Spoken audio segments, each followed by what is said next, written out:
السلام عليكم مشاهدين منبر صوت الشعب، وسعيدين نلتقي بكم في هذه الأمسية.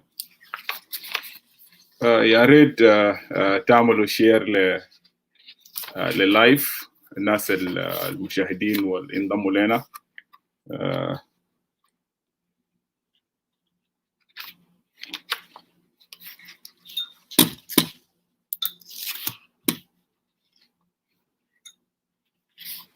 يا السلام عليكم، مرحبا بكم جميعا.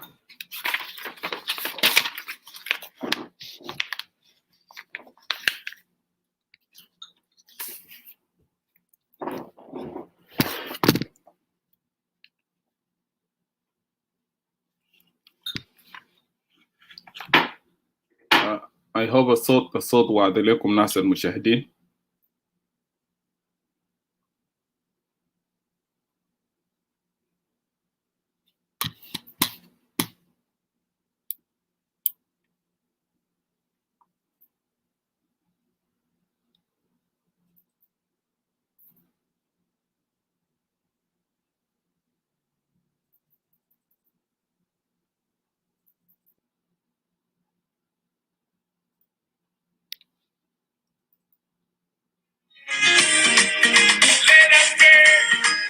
السلام عليكم. ان شاء الله ما في مشكله بالشبكه، بس الصوت واضح.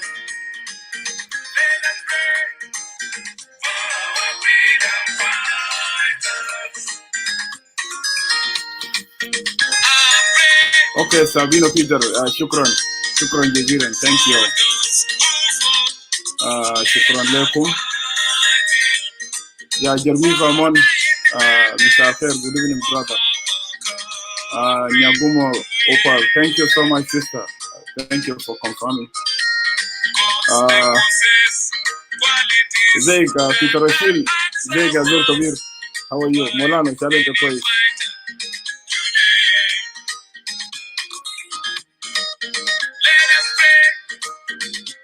اوكي كلام جميل جدا. لو صوت كويس مرحبا بكم لمره ثانيه. نقول لكم مساء الخير وصباح الخير اينما كنتم، وسعيدين جدا انه نحن نكون معكم في الحلقه دي. وافتكر انه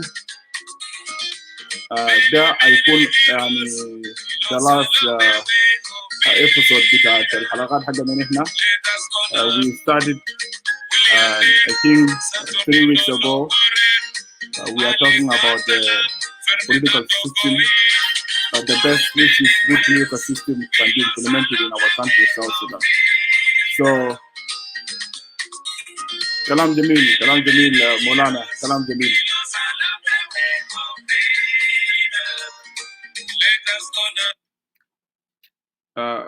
زي ما أنا قلت كويس جدا مولانا بيتر، شكرا لك. والكويس يعني رغم إنه وقت متأخر عندكم هناك، لكن يعني انتوا برضو قاعدين تشاهدوا في الحلقة معانا. ده كلام جميل جدا. ونحن زي ما ذكرنا امبارح انه ده افترض امبارح كان الحلقة الثالثة في القضية نحن بدينا نطرحها قبل 3 أسبوع من هسه، اللي هي النظام السياسي المناسب لحكم دولة جنوب السودان. فمن خلال الحوارات المضت خلال 3 الحلقات الماضية استضيفنا فيهم. في أول حلقة كان سفير إيمانويل أجاوين ودكتور فرانسيس مارشيلو، وكذلك أو سيستر تريزا ومولانا مين.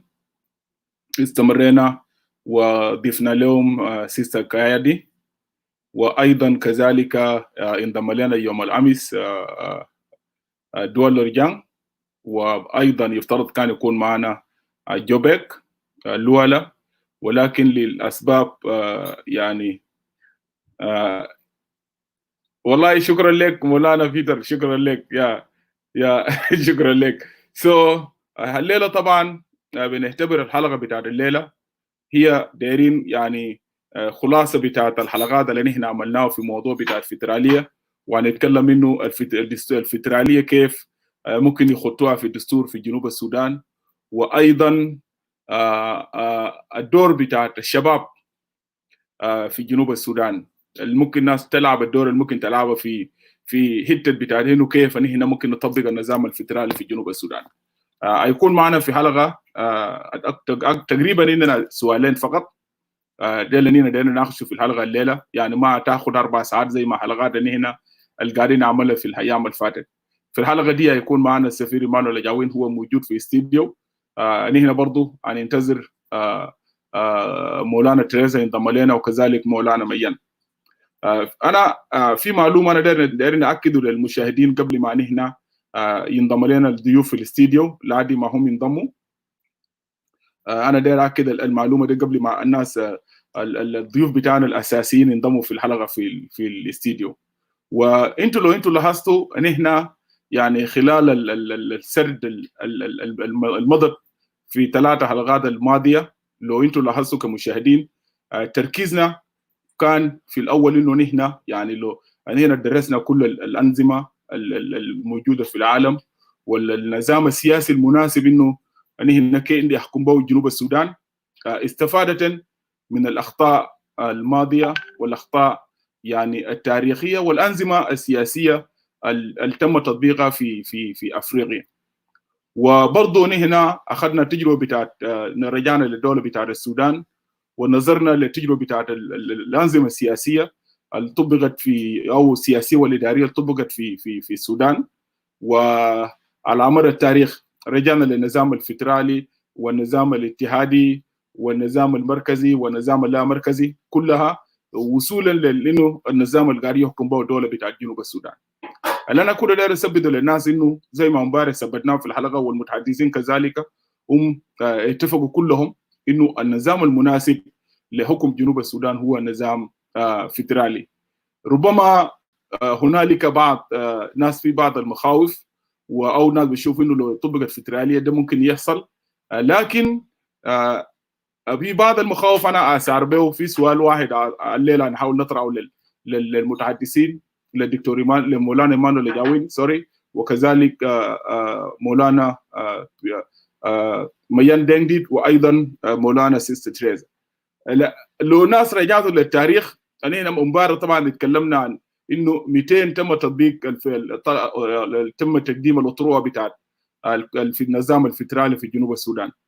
انا امبارح لو انتم لاحظتوا الناس رجعت لفيديو انا تقريبا ذكرت انه الفدراليه طرحت في مؤتمر بتاعت الجوبا سنه 47. انا قبل رجعت للكتاب بتاعت دوغلاس، الكتاب بتاعه اللي يتكلم عن الفدراليه في جنوب السودان. وانا لقيت انه يعني مع فتشت البحوث المؤتمر بتاعت جوبا 47 ما طرحوا فوقه اي كلام عن النظام الفدرالي في جنوب السودان. وانا برضو انا داير بعدين مولانا ايمانويل، لكن انا اسب ازيك اخوي جوكينو، ازيك استاذ ان شاء الله انت كويس الكويس جدا، انتوا لسه صاحيين يعني. انا كل ده نعمل كوركشن للمعلومه دي اللي انا ذكرتها امبارح، انه النظام الفدرالي طرحت في مؤتمر جوبا 47، لكن اسب بعض المعلومات الموجود في كتاب بتاع جونسون دوغلاس ما في المؤتمر بتاع جوبا 47 لم تذكر فيه اي معلومه عن النظام الفدرالي في جنوب السودان. لكن النظام الفدرالي ذكر قبل الانتخابات بتاع 53 ذكر سنه يعني اللي ذكر في اكتوبر 54، وبالذات في الاجتماع دعا له الحزب الليبرالي اللي هو الليبرال بارتي بقياده بنجامين لوكي. طبعا هنا كنا بنعلم منه استاذ بنجامين لوكي، وكان هو مؤسس الحزب الفدرالي، معه الليبرال بارتي، معه امنا عبد الرحمن السولي، ابو بيتر عبد الرحمن سولي، ده هو كو شيرمان الكو فاوندر بتاعه في تاسيس بتاع الحزب الفدرالي. فحسب الريبورت التقرير اللي كتبه دوكلو جونسون، هو يعني ذكر انه الليدرز بتاعت الاجتماع ادعى له الحزب الفدرالي في 54 داخل هذا الاجتماع أقيم في جوبا. تقريبا الاجتماع كان in اكتوبر 1954. في 1954 وانتم لاحظتوا في 1955 رفعت الشعارات في خرطوم بتاعت انه no federation in one nation. وانا دير ادي ناس بعض يعني الحقائق التاريخيه في بالذات الموضوع بتاعت انه الفدراليه، اذا كان حتى السلاطين ال 250 كان الناس المؤتمرين في وقت ذاك اللي اجتمعوا في اكتوبر 1954 في جوبا، في بالذات المكان بتاع الاجتماع كان جوبا سينما اللي هسه عملوه الكنيسه بتاعت الكنيسه المشيخيه الان. هو كان الموقع اللي فوق الاجتماع، وحضر فيه 250 من ممثلين بتاعت كل جنوب السودان، الاقاليم الثلاثه، وايضا السلاطين بين السلاطين بتاعهم كلهم. ف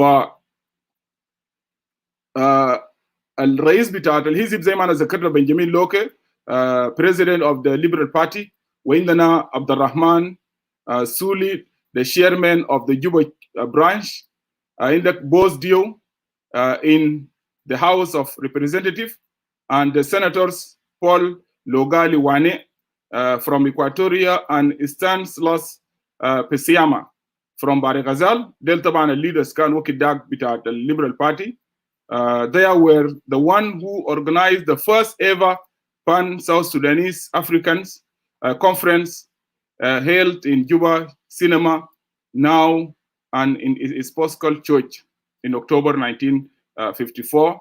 debated the South Sudan future in Sudan. هم ركزوا على حاجتين اللي هو مستقبل بتاع السودان ومستقبل بتاع جنوب السودان. أنا ما أقدر أتكلم كثير لأنهم أثاروا واحدة من النقاش اللي أثاروا في المؤتمر، هو كان مؤتمر في قضية بتاعت تطبيق النظام الفدرالي في جنوب السودان، وكلهم اتفقوا وخدوا الانفصال الخيار او كونفدريشن كخيار اذا كان ما طبقوا النظام الفدرالي في جنوب السودان. عشان كده نحن كنا بنخوض يعني النقاشات، رجعناه للسنه التاريخي، ورجعنا لانه ده سلسله بتاع التاريخ حقنا هنا على مستوى بتاع جنوب السودان. لذلك هنا مره فاتنا من امبارح كنا بنناقش الفدراليه انه ده انسب النظام، لانه اذا كان يعني السلاطين كلهم يتفقوا مع المثقفين وقت ذاك بتاع جنوب السودان انه النظام المناسب لجنوب السودان هو النظام الفدرالي. السؤال بيطرح نفسه، ليه الان قاعد يكون هنالك تخوف انه الناس بيشوفوا انه تطبيق النظام الفدرالي ممكن بيعتبر انفصال لبعض الناس؟ في بعض المخاوف، وانا عندي سؤال ده اطرحه للمتحدثين. let me send the link. ميان انا ما اعرف، قاعد اقول اللينك ما وصل له، لكن ما اعرف مولانا تريزا. let me try to send the link back. انا رسلت مولانا ميان. let me try to send it back to you again.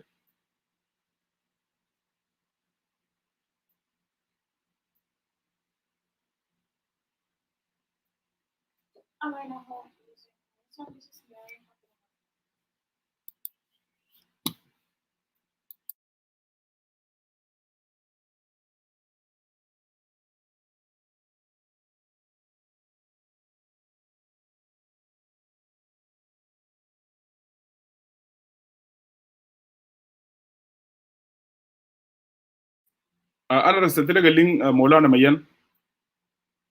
مولانا تريزا موجود هنا.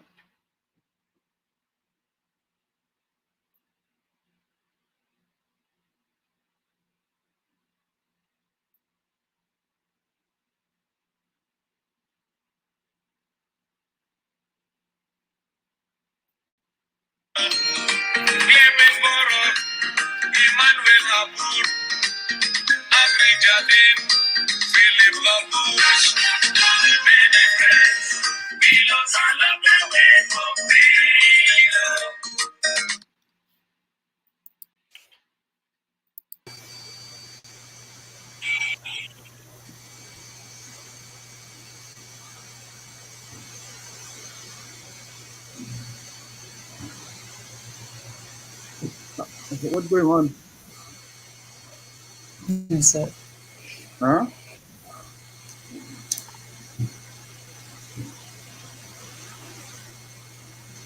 It is Samin and noise, Elena Samo? أنا ما سامع. في باك جراوند نويز هاي. أنا ما أعرف مولانا ميان.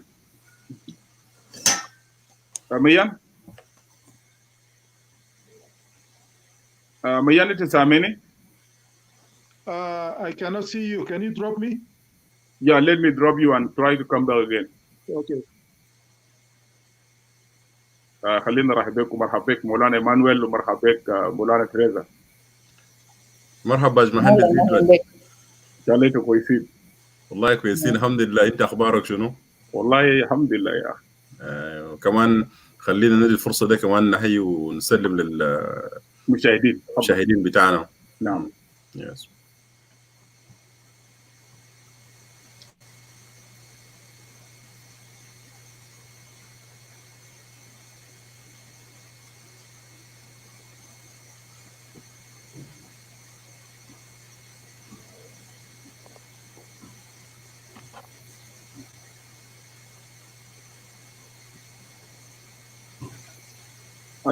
Are you okay, مولانا ميان? Yes, I'm okay. Is it my جاي من تريزا؟ مني أنا؟ أي من نجدي أي لكن أنا أصلا لما عملت ميوت لك سكت. يا هسه كده سكت.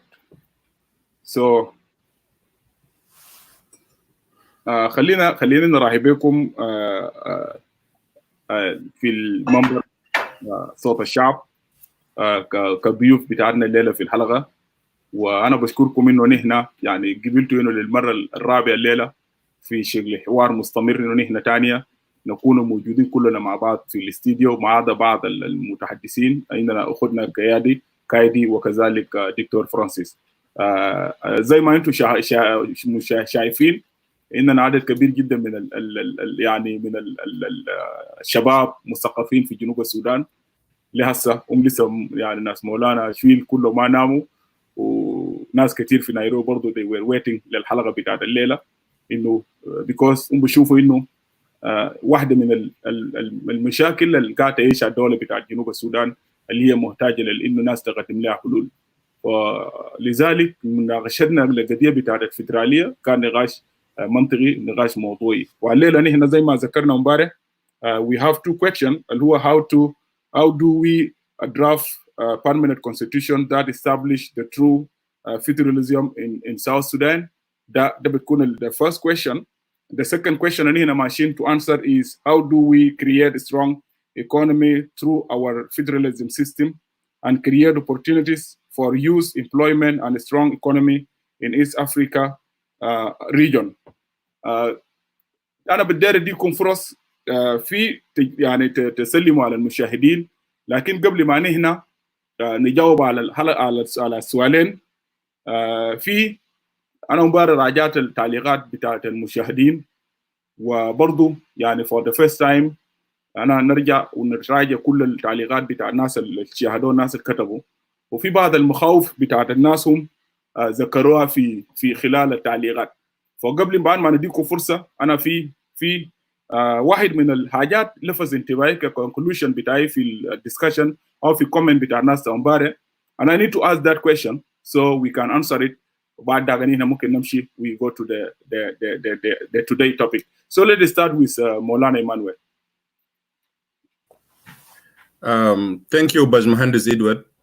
As I said earlier, I'm very happy and pleased to be here on the show today.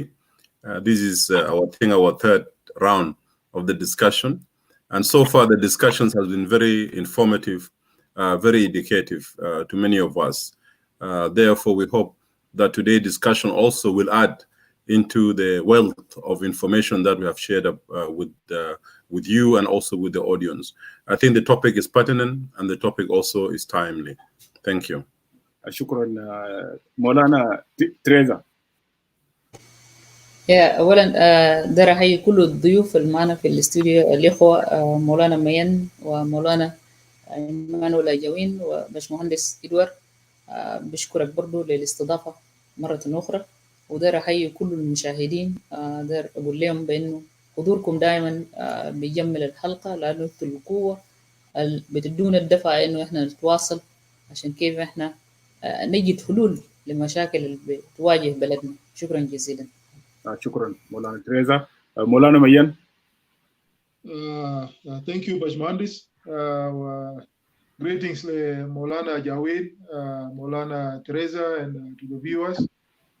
And this is like the two Maulanas stated. This is our third round of brainstorming. Fourth.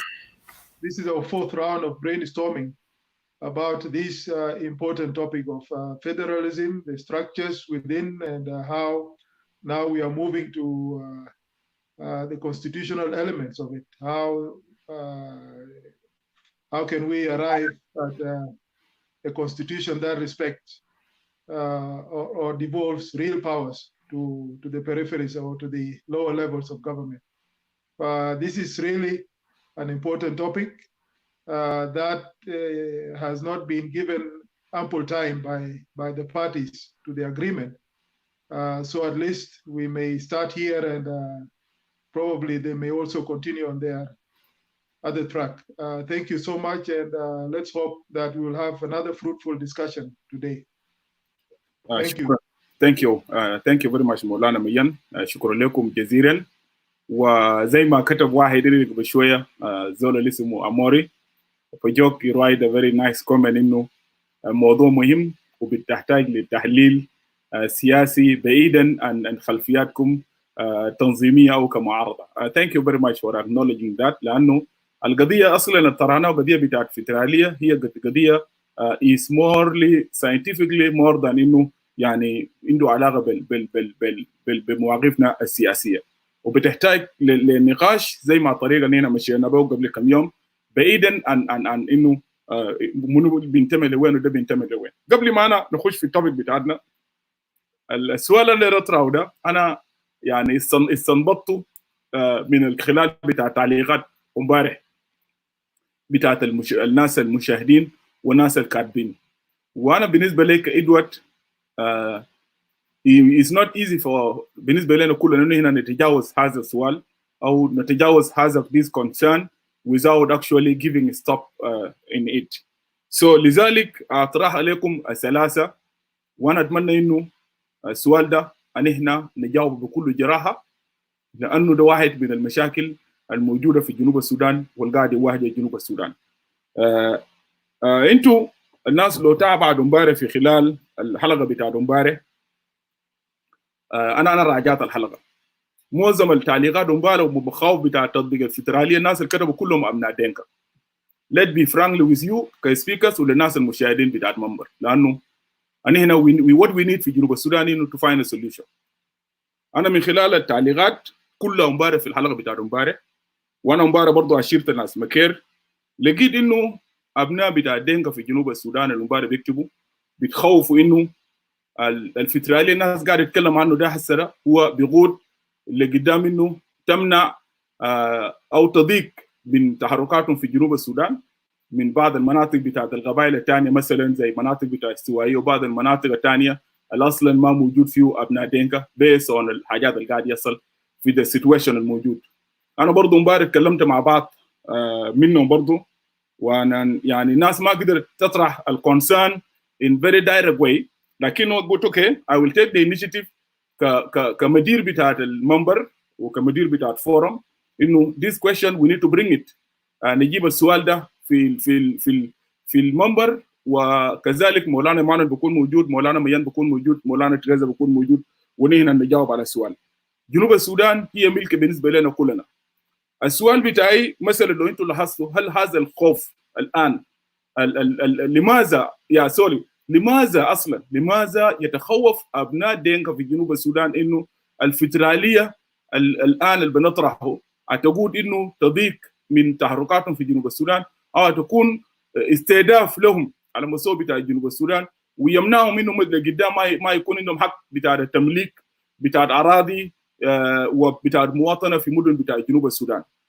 This first question. The second question, هل الفترة اللي هنا قاعد نتكلم عنه الآن نحن تكلمنا عن انتم كمثقفين كأبناء بتاع جنوب السودان، هل ده فترالية اللي بيمنع أي واحد من أبناء جنوب السودان يكون عنده حقوق بتاعت المواطنة في أي واحد من المناطق في جنوب السودان؟ مثلا أنا كإدوارد هسه كشلكاوي مثلا، أنا إدوارد، let's take an example of myself.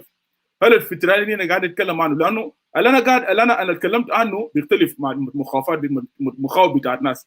هل ده فترالية بتاعت إنه إدوارد مثلا بكرة ما بكون دي حق بتاع المواطن انه انا اكون مواطن في منطقه بتاع يامبيو؟ انا مثلا داير امشي اسكن في يامبيو، هل بيمنعني كإدوارد انه ما امشي اسكن في يامبيو مثلا؟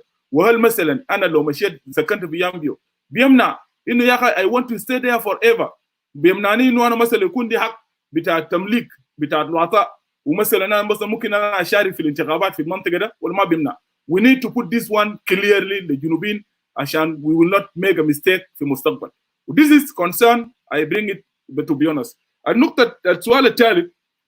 السؤال الثالث وانا دايركم زي ما انا اتمنى قبل ما نمشي في اسئله ده، السؤال الثالث، هل مثلا الاخطاء بتاعت رئيس كير مياردي، الاخطاء اللي ارتكبوا بريزيدنت كير والاخطاء اللي ارتكبوا الجين كانسل اوف ايلدرز خلال الحكم بتاع سلفا كير في السلطه من 2005 ليومنا هذا، هل الاخطاء ده بنحمل المسؤوليه لابناء دينكا في جنوب السودان كقبيله، ولا الاخطاء ده بنتحمل الاخطاء بتاعت الاخطاء ده سلفا كير وكل من كان في السلطه اللي ارتكب الاخطاء؟ وهل جنوبين بيحملوا الاخطاء ده كله لابناء بتاع دينكا في جنوب السودان؟ These three questions and I know they are critical questions and we need to answer all those questions honestly. Let us be honest عشان الفيجن تكون كلير لنا كلنا. Let me start with مولانا إمانويل أجاوين. تفضل.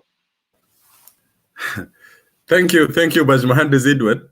أنا أفتكر في البداية بدأنا بالأسئلة، أسئلة صعبة، لكن لا بد بأنه نحن ذاته يعني نتفاكر ونقدر نجاوز المخاوف الموجودة عند الجنوبيين عامة ولأخواننا من أبناء دينكا خاصة. لكن خليني شوية أتكلم بإنجليزي لأنه أفتكر في جزء كبير من المشاهدين ما هيقدر يسمعوا العربي، فأنا أخلي عربي لأستاذنا المولانا الكبير تريزا. She can do that. Yes, I mean the questions and the concerns are pertinent. You know, it's not only Dinka. Why is it Dinka? يعني في قبائل أخرى في جنوب السودان that also should be scared. بأنه if this is ethnic federalism, or that also will prevent us to go to other places. But I would like to say this from the outset. في البداية بتاع النقاشات بتاعنا I talked and I said, and many of my colleagues, we said what we don't want in South Sudan is an ethnic federalism. We don't want ethnic federalism. And I alluded to it yesterday. What we want is a federalism where each and every state is given the right to raise its own taxes, economical freedom, political freedom, in a real sense. We don't want the president, any coming president of Republic of South Sudan, to have the right to dismiss the governors that have been elected in their own states. We don't want the government sitting in Juba to prevent the economical development in other areas by taking like a percentage of the revenue that is generated within the states. And we say that the federalism we want is a federalism where if you, for example, from Mawade state, and you want to move to Bibori state, okay, regardless of your tribe, once you move to any state as we know it, there are laws within that state that requires you to be a resident, maybe 1 year or 2 years. You know, after that, you have the right to, like anybody else, you know, to have the freedom to join any political association. You will have the right also to vote in the local elections, even including any other elections that you want as a citizen of South Sudan. There's a difference between federalism and asking for a total independent state. It is when you have a different state completely.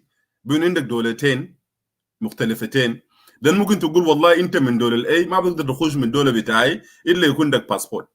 لكن لو نحن كجنوبين اعترفنا وقلنا نحن في المحيط اللي اسمه جنوب السودان ده، لو نحن بقينا في المحيط ولا زريبه whatever you want to call it, you know, that زريبه will include everybody. fogo Denkawi, fogo Shulkawi, fogo Mundari, fogo Barawi. Okay? Which means anybody can move and live anywhere freely. So what we are advocating for, Edward, is not an ethnic federalism. Ethnic federalism cannot exist for one nation. Nihina, we're in a process of building a nation. South Sudan is not yet a nation. We're in the process of building a nation. Yes, we are a state. We have our own flag. We have our own territories and so forth. But we are yet to form a coherent and cohesive nation. It takes nationalism. It takes clear policies. It takes also, importantly, the acknowledgement of living in diverse community. معناه شنو؟ معناه انت كجنوبي في اطار القوميه الجنوبيه اللي هنا عاوزين نخلقها ده، اوكي؟ كل زول لازم يحس بانه جزء لا يتجزأ من هذا الوطن الحبيب اسمه الجنوب. Okay? Which means we have to give power and wealth to everybody. Which means South Sudanese must be equal before the law, before the constitution, and before God. That is what we're demanding for. So أنا بقول الإخوة المخوفين وما دينك براهم، في ناس ممكن أخرى من قبائل أخرى مخوفين بإنه الفدرالية ده هيكون فدرالية قبلية. لا، بنقول لهم الفدرالية نحن عاوزينها لو كان في المعارضة هي ما فدرالية قبلي، لأن أي فدرالية قبل والإثني ما بودي ولو هيقدر زاد يخلينا نبني النسيج الاجتماعي اللي عاوزينها في جنوب السودان.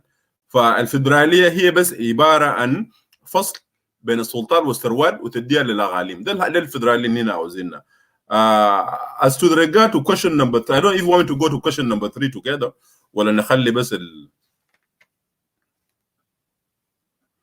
You mute, Edward. Ajab tag is mute. Yeah, I'm mute. Yeah, just answer all question. Then we go to the other person. Yes. So after answering the question of what kind of federalism we want a federalism based on devolution of powers and wealth. Any citizen of South Sudan, be it Denka, Mundari, Nuerawe, can move to any other state and live like any citizen of South Sudan with equal rights, including buying lands or whatever they want to do. That is a non-starter. That is what we want for our country, because we have accepted that we are South Sudanese. We want to build a unified nation. Now, I will come to the question number 3 regarding whether the mistakes committed by Kir from those who are non-Dinka, are they perceiving it as that is the whole Dinka that has made that mistake? Of course not. Of course not. The mistakes that Kir has made is solely a mistake by the SPLM political elites. SPLM political elites that took power since 2005, they have amalgamation of different tribes. They had a common interest. Their common interest was the looting of the people of South Sudan. And it is these political and military elites within the SPLM that have destroyed our country.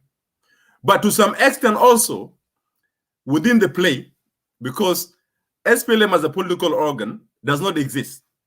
And once a political party cease to exist in terms of a political party per se, the vacuum is actually filled by political opportunists, is also filled by tribal opportunists. What happened in South Sudan is this. SPLM as a governing organ failed to transform itself into a ruling political party. As a result, you had the opportunists joining the SPLM, وبقاية المؤتمر الوطني joining the SPLM, and tribalists like the Jing Council of Elders joining also Kir. So Kir, because of his weakness in terms of political organization, the Jing Council of Elders became prominent in running the affairs of the country through the weak leadership of Kir Mayadi. Now, this Jing Council of Elders, of course, we have to answer a question which is very important. The answering of this question will make us to conclude and to answer your question properly. Now, we know, for example, that the Jing Council of Elders were not mandated by the entire Jing community. They were not elected by the Jing, because the Jings are represented by their chiefs. Okay? Denka Mayen Malik, الدنكا لو مسؤولهم هم سلاطين، لكن سلاطين الدنكا أنا ما شفت لي مذكرة ولا شفت لي ريزولوشن بقول بإنه نحن كدنكا إجماعا اتفقنا بإنه فلان فلان فلان أمبروز رينج ولا جوشوا داو يكونوا مثل بتاعنا كدنكا. ده ما حصل. ولو ده موجود كورق عليك لكده ارسل لي في الايميل بتاعي لان ما شفته قبل كده. So if that's the case that the Jing Council of Elders they have not been elected by the Dinka, then they do not represent Jing, isn't it? If they do not represent Jing, then anything they do with Salva Kiir is not reflective of the whole Dinka. لأنه في Dinka ساكن مسكين, as someone has defined قال في فرق بين Dinka in the modern terms and Jing. قال لك Jing is the Dinka in Panamunjang, okay, who has nothing to do with the government. who قاعد هناك ورا بقر بتاعه في الوقت, ولا سلفا كير بدو خدمات, ولا بدو مستشفى, ولا بطيب أبقاره, ولا ببني له بيت, ولا ببني له شارع. ده في دينكا مسكين زي جنوبين تانيين ده سفرين. حتى لو مشيت شمال السودان الآن تلقى في الرفيجيز الموجودين تطرباء دينكا موجودين كالرفيجيز بيعانوا نفس المعنى الجنوبين عايشين فيها القبائل الأخرى في جنوب السودان. Okay, so حتى الدينكا البسيط they not benefit from care. So it will also be unfair for us to say it's the whole Dinka, you know. لكن عندك فرق بين الجين الموجود في البلد في بانمونجان and the so-called Dinka, which is the new elite who lives in Juba. زي ناس Jing Council of Elders. ذي الانتهازين اللي بيستعملوا اسم الدنكا للإنجاح البرنامج بتاعهم الخاصة. انت لو شفت ابناء الجين Council of Elders, I don't want to call them, many of them we knew ourselves. انت عارفين بعضنا الجنوبيين, we know ourselves very well. ابنائهم قبل الحرب كانوا زي اي زول, ولا مليونيرز ولا حاجه, لكن بعد السلام most of their sons and daughters became rich. السؤال بتطرح نفسه بانه من اين لهم هذا؟ يعني ابوهاتهم كانوا ناس كيف بقوا مليونيرز؟ لكن نحن على يقين بان القروش اللي جو ده القروش بتاع ترو جين كانسل ايلدرز بتاع ابوهاتهم اللي هم بيفتكروا بانه مسؤولين الدنكا. اوكي, فسلفا كير got caught up in this tribal emotional aspect that we the Jing through the Jing Council of Elders we need to eat. Power with the batan do hukumda. Hukume Jing. But in the real sense, the Dinkas are not even, majority of them are not benefiting from this government. ممكن بس أهل الغوريش, ناس وعراب وأهل البيت بتاع سلفا كير. They are the people who are benefiting. But the majority of Dinkas are not benefiting. So, in a final analysis, you cannot now, given this, you cannot equate the failure of Salva Kiir and the opportunism in مؤتمر الوطني ومن Jing Council of Elders who have destroyed South Sudan تقول والله ده كله غلطات لو كده غلطات الدنكا. لا, we will judge Salva Kiir as an individual and we will judge him with those who surround themselves around him. في ناس هسي from other tribes also Edward قاعدين مع Salva Kiir. Okay, they are puppet on the strings. We know the mind of حاجة. يعني for example وزير الدفاع الجديد, وزير الأركان الجديد for example, يعني جابوا لك وزير الأركان أفتكر من أجول اسمه كوت ظهر له كده من أولاده وادي أولاد أمنا. Okay, that's a lower name. Does it mean now بينه لو جبته أوكوت كchief of the staff بأنه Equatorial now is represented in the larger army when we know the army with SSPDF ده متيانغانيور دود كوبين ده كلها مسرحية. Okay, مسرحية ما عنده طعام ولا عنده نق. شفتها؟ and it's not going to deceive anybody. So في ناس زي ديل من قبائل أخرى قاعدين مع سلفا كير وانتهازين وبيستفيدوا. فما ممكن نحكم لفشل سلفا كير بأنه هي فشل بتاع الدنكا كلها. فأخواننا في الدنكا ما يتخوفوا بأنه الجنوبين ده والله شفتها وكسلفا كير يمشي ده هيعدمونا, هيودونا محل إعدام وهيعدمونا كلنا. الدنكا ما هتنتهي, ما في قبيلة ممكن زول ينتهي منه إلا الله خلق الناس. شفتها؟ And nobody also can go against the Denka. Denka, they are our brothers and sisters. هنا عارفين مين مولانا مين هنا هم جانا بتساكن مسكين أكل شنو من سلفا كير. So لو نحن قلنا بين الدنكا ده كلهم هم الكوراب and هم everything, it will be unfair for someone like him. So we the Southern Sudanese people we are conscious. نحن عارفين منو بظل في الجنوبين, منو عدو الجنوبين ومنو فسد الجنوب. For in a nutshell, it has nothing to do with the Dinka, but we will judge Kiir and his opportunities, including Jing Council of Elders. Thank you, Edward. Thank you. Let's go listen from Maulana Mayen. I think the fears are justified. The fears are justified because our people are simple-minded. all across the regions of South Sudan, and they are vulnerable or susceptible to misinformation. There is a lot of misinformation going on about what federalism will result into. There is also a misunderstanding. Because of this misinformation, this misinformation has led to a serious misunderstanding of what federalism, the kind of federalism that South Sudan or South Sudanese want. There was also a misunderstanding on the side of the governors of the 32 states. Some of them went and took over administration and sent people away, civil servants who were supposed to be part of those states by virtue of residence, were taken away from government and asked to go to their places of origin.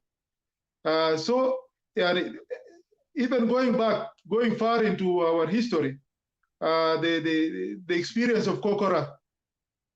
So the two experiences, the 32 states where the governors misunderstood what their task was, and they sent away residents from the state and even fired civil servants because they did not belong ethnically to that geographical location, and the issue of Kokora. So the other ethnic groups, even there are minorities in the 10 states that have the same fear of domination. Jonglei state, for example, the Morley just took up arms and they said we are being dominated by the Dinka, by the Nuer. We want our own administrative area. And so these experiences have shown that our people, even politicians, think that federalism is only ethnic federalism. They do not even understand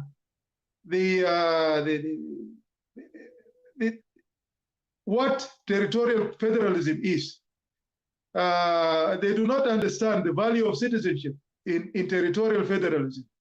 The US, for example, has a territorial federal structure where your rights and duties are based on residence. Once you are a resident of a certain state, then you have rights, you have duties in that state, and you can rise up to the highest political position in that state, and you're protected by the Constitution. So the law enforcement agencies and the governors or the government of that state will also have to understand their constitution so that they don't victimize the citizens or the residents of that state who originate from other states. But this misunderstanding all across the board among the people and among the leaders themselves is creating this apprehension about federalism.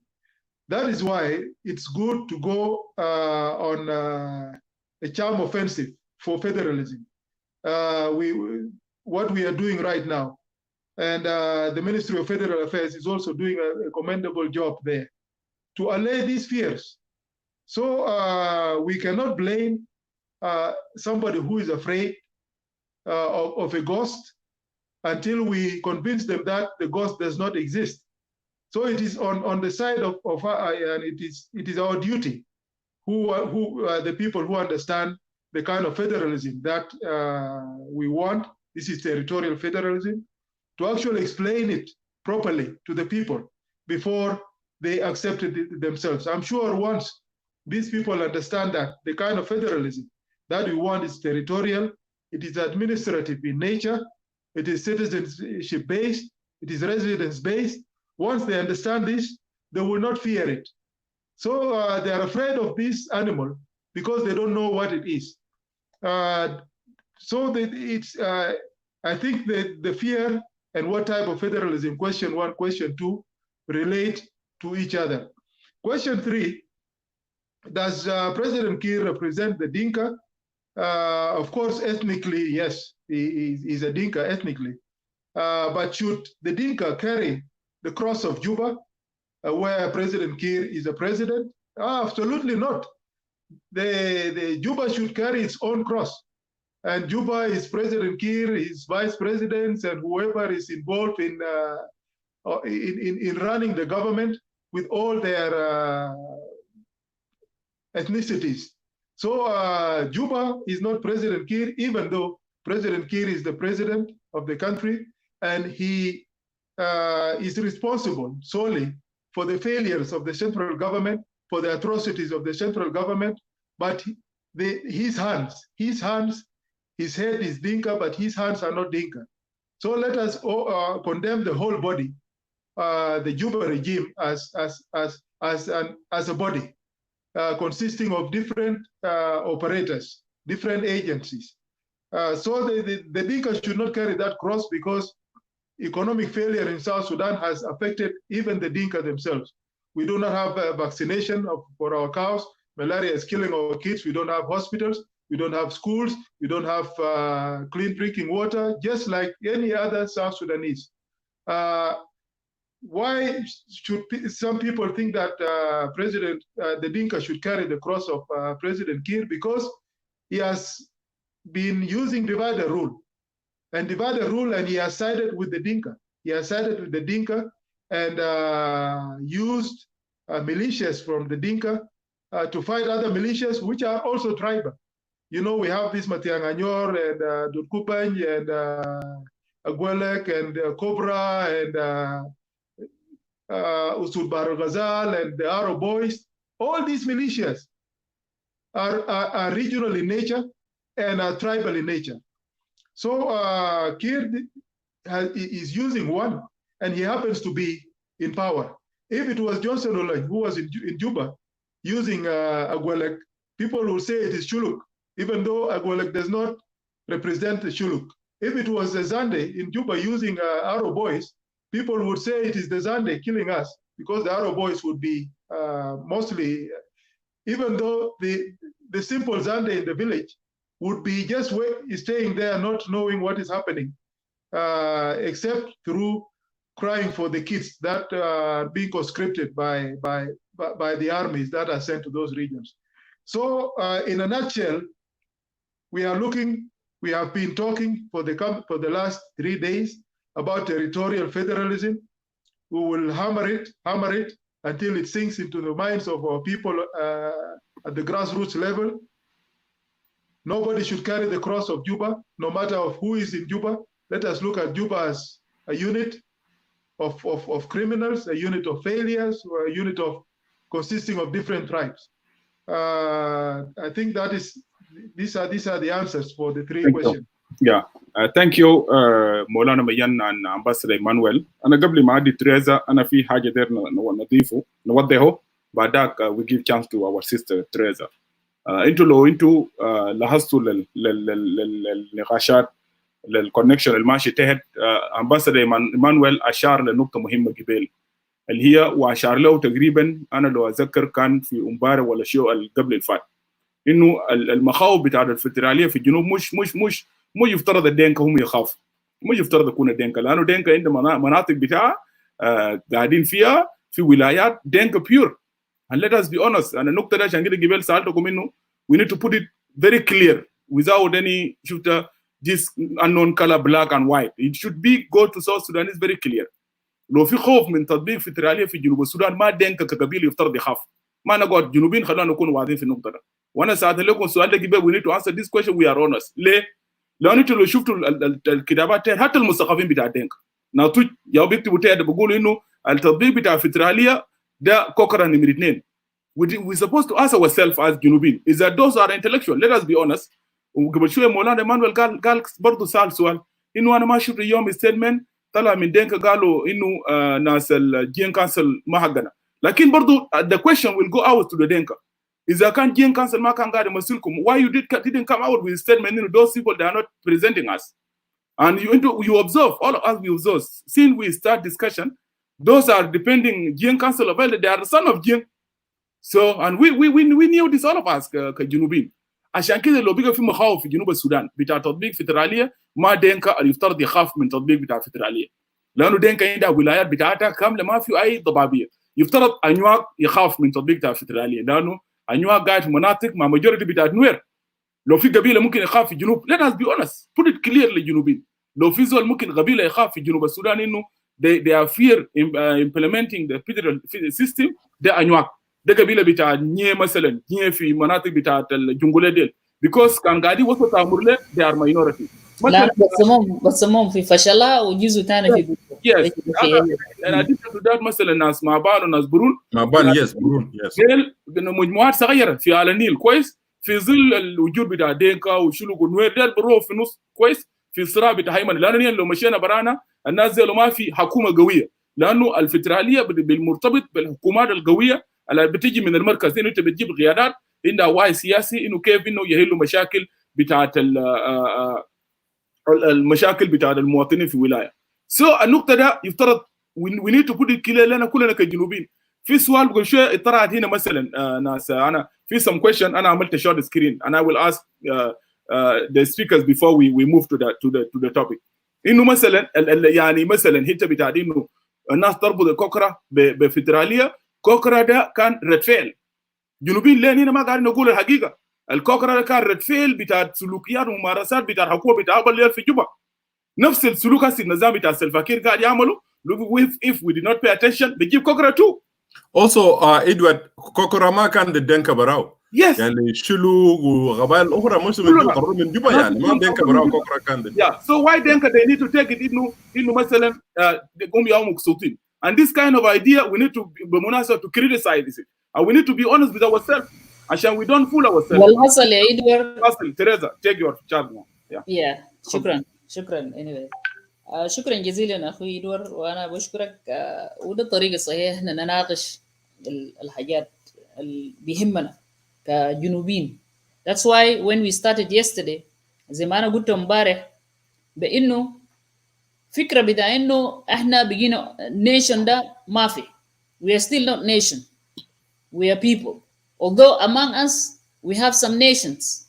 Like I mentioned yesterday, and our brother Mayen Ajawin also mentioned the same. أنا داير نقول شنو؟ عشان إحنا دايرين نصل لمرحلة بتاع نطلع من الوحلة بتاعنا، من الضبابية اللي إحنا عايشين فيه، في عدم قانون أو حتى ما في دستور في البلد. حاجات ده كله ما في البلد. That's why إحنا دايرين نصل نجد الحل الشامل لقضية بتاعنا في جنوب السودان. المشكلة السؤال اللي أنت سألته بأنه هل لماذا يتخوف أبناء الدنكا أو بعض من أبناء الدنكا من تطبيق موضوع الفيدرالية؟ أنا قد أقول بأنه ده قلة، لأنه لو أنت عندك مشكلة أساساً أنت قاعد تتخوف منه، أنت تعال تتكلم برا. You come and speak it out. Tell the people why you're worried. لكن ما تربط موضوع بتاع الفيدرالية فريستن بكوكرة، لأنه حتى لما حصل نميري لما جاء قرر وبموجب وقسم جنوب السودان إلى 3 أقاليم، هو كان جاب النظام اللامركزي. لو احنا دارين نعرف بأنه الكوكرة نعرف باسمه الحقيقي هيكون النظام اللامركزي ما الفيدرالية، لأنه الجنوبيين كان زمن داك بيطالبوا بالفيدرالية، لكن نميري رفض وجاب النظام اللامركزي، وبموجبه تم تقسيم الجنوب إلى 3 أقاليم. وتقسيم بتاع الجنوب ل3 أقاليم يا أخوي إدوارد كان جاب إنه بموجب تلك القرار كل الشخص اللي بيكون شغال في حكومة بيمشي يشتغل في إقليم بتاعه. ما ده نظام اللامركزي، أنت تمشي تشتغل في الإقليم بتاعه. فهنا المعنيين اللي كانوا بيمشوا يشتغلوا في أقاليم بتاعه، ده الناس اللي كانوا شغالين مسؤولين. كويس؟ ده النقطة أنا دار أوضح للناس، ودار أقول إنه أنت لما تجي في كلمة بتاع كوكرة، أنا عرفته قبل كده. الكوكرة يعني شنو؟ كلمة ده بيعني تقسيم. العمل كير تقسيم بتاع ولايات إلى 32 ولاية، ده اسمه كوكرة. أي حاجة يبقى تجزعه، حتى لو في البيت جبت طماطم قطعته كده، ده اسمه كوكرة تقسيم. فانا دار نشوف، دار اقول للناس اللي بتخوف من كلمه كوكورا ودارين تربطوه بالفدراليه، ده بيكون ذاته نوع من الوهم. ما للاسف انا دار نقول كده، في ناس بيعارضوا عن موضوع بتاع الفدراليه هم مستفيدين من النظام الفدرالي في اوروبا او في امريكا. هنا في امريكا ده في واحد منه كاتب هنا وقاعد يكتب هنا ومستمتع من النظام الفدرالي في امريكا، وهو ما داير النظام ده يتم تطبيقه في جنوب السودان. ببساطه يا اخوي ادوار، اخونا مولانا دنجديت ذكر بانه يا اخي في مقاف اللي حصل فيه ايام بتاع كوكورا، لكن احنا لا نسال نفوسنا الجاب مشكله بالالساته الجاب كوكورا شنو؟ ما لكله مسبب سبب، في حاجه خلى انه حاجه ده يتم. ذكروا اخونا مولانا اللي هو موضوع بتاع لما قبل الارجاء للمره الثانيه قام جاب منه روبن ماتش. روبن ده لما جاء خطوه هو انسبكتور بتاع بوليس، هو ارتكب اخطاء كثيره قد يكون ده نفس الاخطاء الحسي وكمان اسوأ من كده الكير قاعد يعمل هسه حاليا. شفت ده زرع في الناس اللي كانوا موجودين اللي هو الاستوائيين. يعني انا نقدر نقول جوبا ده كان عاصمه بتاع استوائيه اصلا من زمان كويس. فالاستوائيين اللي قاعدين هناك هم شعروا بانه شنو بغبن. وصل لمرحله انت بتمشي ساكت في الجزيره درت تشتري لحم، لو جاء زول تاني جاء قدام زول انت واقف من قبل كان جاء زول دينكاوي، معلش كان احنا نتكلم بوضوح يا اخو ادوار، كان جاء دينكاوي مشو جاء وراك بدول الدينكاوي ده بيشتري لحم من جزيره بخلوك انت فتحت خشمك بدوك مغنوم. ده حاجه الناس اللي كانوا يعرفوا في جوبا مغنوم بدوك كف كويس. فده نقطه انا دار اوريك، يعني حصل اخطاء كثير. يصل لمرحله انا دار نقول لك ده للتاريخ، يصل لمرحله انه الليله كان داريني لما جابوا روبن ماج ده وصل لمرحله هو بيقيس. كان في ناس اللي قدموا دارين يكونوا بوليسيه، هو بيجي يجيب بيقيس ناس بقنا وبيختار ناس من وين، من دينكا بتاع بور. ده للتاريخ. فحاجه ده زرع ولد الكلام ده، هو جاب ولد انه ناس بيجوا يمشوا. الكلام ده تم نقاشه في داخل البرلمان، حاجه ده ما تم ساكت. انت لو سميت بناس في كتل كان يعني كمان شنو ما كله الاستوائيين، في كتل كان ما دايرين كلام بتاع انه شنو ده التقسيم ده. في كتل كان مع التقسيم. عندك زي ناس جاجوك ورنيان لوباي مشهور، هو قال في البرلمان لما قالوا كوكورا هو قال بابكا، وقالوا بابكا يعني شنو عشان اوريكم ذاته، وقال كوكورا. ناس تانيين قال اي بابكا، في ناس تانيين رفضوا الكلام ده. هم مولانا also don't forget في دينكا كانوا في الكام ديفيجن بتاع تومبرا including as بولا مول and the rest. So they stood there and also اسمه سامويل عرب.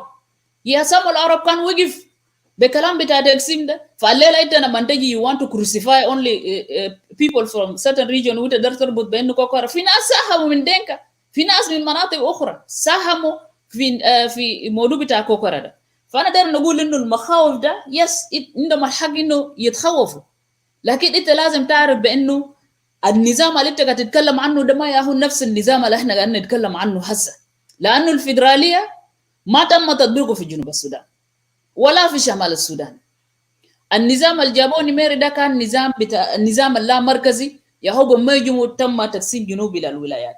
حالة الفيدراليه التي ننادي بها سوف تمنع بعض الناس فريسا، يعني نقول مثلا من الدينكا كان عندهم مخاوف ده ما يملكوا. كيف الفيدراليه يا اخوي ادوار بديك الحق انك تعيش في اي مكان كويس. انت تقدر تمشي في اي ولايه انت بتعيش فيه، تقدر تملك الارض بتملك، بعد انت كان عشت في المدينه ده قدرت في بديك حق التصويت، حق بتاع التصويت بتاعك كمواطن في المنطقه ده. يعني هسه مثلا احنا جينا هسه في محل احنا عايشين فيه ده، في قول في امريكا وفي ولايه اللي احنا قاعد فيه ده ولايه فيدراليه برضه. يعني احنا قاعد اديك اكزامبل، انا لما جيت هنا الدرايفنج لايسنس بتاعي اللي انا جيت به ما بيشتغلوا به. I need to make a new one. يعني بمعنى انت لازم تواظب للقوانين بتاع البلد، تخضع لقوانين بتاع هذا البلد. you see الورقه بتاع العمل بتاع الطلبه عشان انت ده تشتغل انت لازم تعمل حسب القوانين الموجود في هذه الولايه. وده على فكره ده يعني انا قدر نوري ببساطه مفروض الناس ما تخاف. لانه ده بوريك بديك حقك، انت حقك كمواطن تعيش في اي مكان. جنوب السودان ده بلدك. فده نقطه انا نتكلم فيه. انا ما شايف انه موضوع انه انت ما تملك. معلش انت كان ماشي تشيل فيلج بتاع زول، انت قدرت تشيل قريه بتاع زول، ده زول ده بقى عنده مشكله معك. لانه انت ممكن تملك في مدينه، انت قدرت تملك في اي مدينه صغيره او في عاصمه، ده حق بتاعك انت مواطن. سواء كان انت دينكاو، نويراوي، بارياو، فجلو، نيانغورا، مكركا، كريشاوي، او اندوغو او غولو، انت عندك حق تملك الارض في اي مكان. لكن طبعا عرض اراضي ذاته احنا نعرف في قانون ان بنعرف انه الاراضي مقسمه الى ثلاثه برضه. في ارض الملك اللي بيكون ملك للدوله ده معروف، وفي ارض ملك لافراد، وفي اراضي ملكا للمجتمع اللي هو اراضي زي الغرة وكده. انت ممكن تشيل ارض بتاع غرة بتاع زول وتيجي تقول قال يا اخي ده حق بتاعك. فاحنا لازم نكون واضحين في الحته ده. فموضوع انه ناس بيتخوف في الكلام ده، انا شايف ده المشكله الحقيقيه. لانه مشكله يا اخوي ادوار انا بسميه بانه احنا الجنوبيين عندنا مشكله بتاع ازمه ثقه. لانه احنا عزينا بعض كثير، سواء كان بكلام، سواء كان بافعال بتاعنا، سواء كان امر حتى في زمن بتاع تحرير. احنا عزينا نفوسنا، احنا ظلمنا نفوسنا كثير. عشان كده بقى ما عندنا ثقه. لكن الفدراليه ده هيزرع فينا الثقه، لانه هيدينا حقوق بتاعنا بالتساوي. السؤال ثاني انت قلت هل الاخطاء التي ارتكبها الرئيس كير يحملها ابناء دينكا؟ ليه انا نحمل اخطاء بتاع زول هو قاعد في السلطه هناك نحمله لدينكا؟ ايمانويل قال كلام ده كويس. في واحد دينكاوي هناك قاعد، او دينكاويه قاعد في بانمونجان هناك، ما بيعرف الحياه ده ماشي كيف، ولا عنده مويه ولا عنده مستشفى. انا نحمله اخطاء بتاع سيلفاكير ليه؟ اخطاء بتاع سيلفاكير بيمشي معه. هل اخطاء بتاع ابي ليلير احنا حملناه للدينكا كله؟ هل اخطاء بتاع العمل مثلا كان تنبره ولا اي زول نحمله لايكواتوريا او للزاندي كله؟ نو اوف كورس نوت. فاحنا بنحمل مسؤوليه بتاع اخطاء بتاع سيلفاكير كهو رئيس لهذا الدوله، لحزبه ولنفسه هو كشخص، لاخطاء اللي هو ممكن يتم محاكمته فيه. لكن ما بنحمله لاي قبيله او للدينكا او حتى لعياله، احنا ما ممكن نحمله. فده نقطه انا داير اوضح هنا. فالمخاوف، وانا داير نقول لاكو تيج انه الكوكورا ده ما يهو الفيدراليزم. الكوكورا المفروض انت ممكن يمكن لينك مع النظام اللا مركزي، لانه ده النظام اللي جابوه رئيس نيميري. فانا هنا يكون كملت النقطه بتاعي اخوي ادوارد. ربنا يبارك. بتعقيب بسيط باشمهندس. تفضل. The misinformation that we are talking about, let the people of Equatoria الناس اللي بخافوا من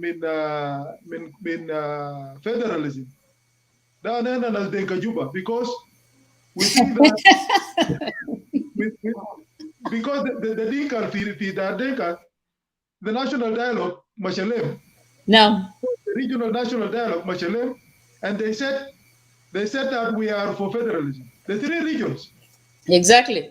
So let us not say it is Dinka who are scared of federalism. No, it is a few of us in Juba who think that our privileges will go with federalism.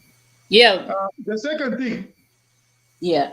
The intellectuals of Equatoria, okay, some of them, not all of them, relate federalism with cows. They relate federalism with the population, they think that federalism should take away cows. Federalism does not take away cows. The issue of cows will be dealt with as a security issue. In the same way that the Miseria were told al-secession between Junub Sudan, Bogif Minokum al-Marai. You know, federalism will just regulate the movement of cows by the two states that are concerned. They will regulate the movement of cows, but it is not federalism that will chase away a trader. If there are 1,000 Dinka traders who have money, who want to invest Nimoli, you will not chase them away. Girl, into don't come and invest here. So the issue of population, the presence of certain populations of Dinka, Mahalata, and Equatoria, even though they are not government officials, women traders, barao. When you say that, well, federalism will send you back. they will think they will misunderstand immediately. They will fear this federalism. So let us also, the intellectuals in Equatoria, have a role to play to allay these fears in the hearts of not only Dinka, but other ethnic groups that are in Equatoria, because Equatoria is the seat of the government. So all of us have a hand in this misinformation, in this spreading of fears. Let us not only blame NASA who are scared, but let us also look at who are those who are scaring these people. For we all have a hand in that. That is why we need to sensitize our people. We have to be on the same boat, all of us together, about what we want in South Sudan. Citizenship, residence will be respected. This is what our people need to know before they, especially these people who are in areas that are not theirs, before they accept this thing called federalism. Thank you. Shukran, Maulana Mayen. Before we go to the topic, I don't know if Maulana Emmnuel into comment. Like, let me say this. I need to quote something from details. في مؤتمر بتاع الحصل في جوبا سنة 54 في أكتوبر المؤتمر اللي جابه الحزب الليبرالي الديمقراطي. Actually they mention اسم بتاع زول اسمه أتلون أتر. Is it the correct name, Maulana Emmnuel?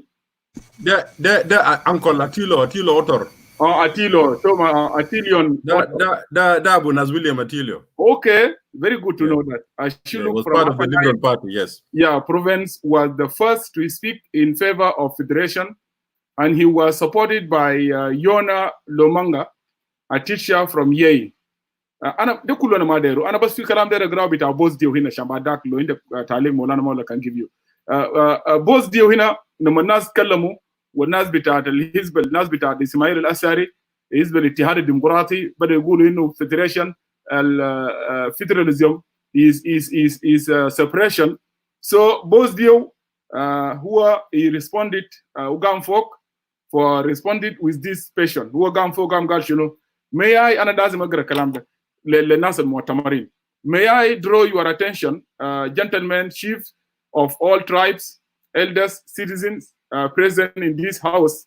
I should like to know whether you in this house want to be a slave, or it will be better for you to be poor and free and happy.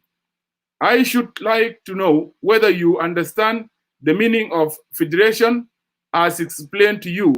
Federation does not mean separation, but internal law and order in the United Sudan.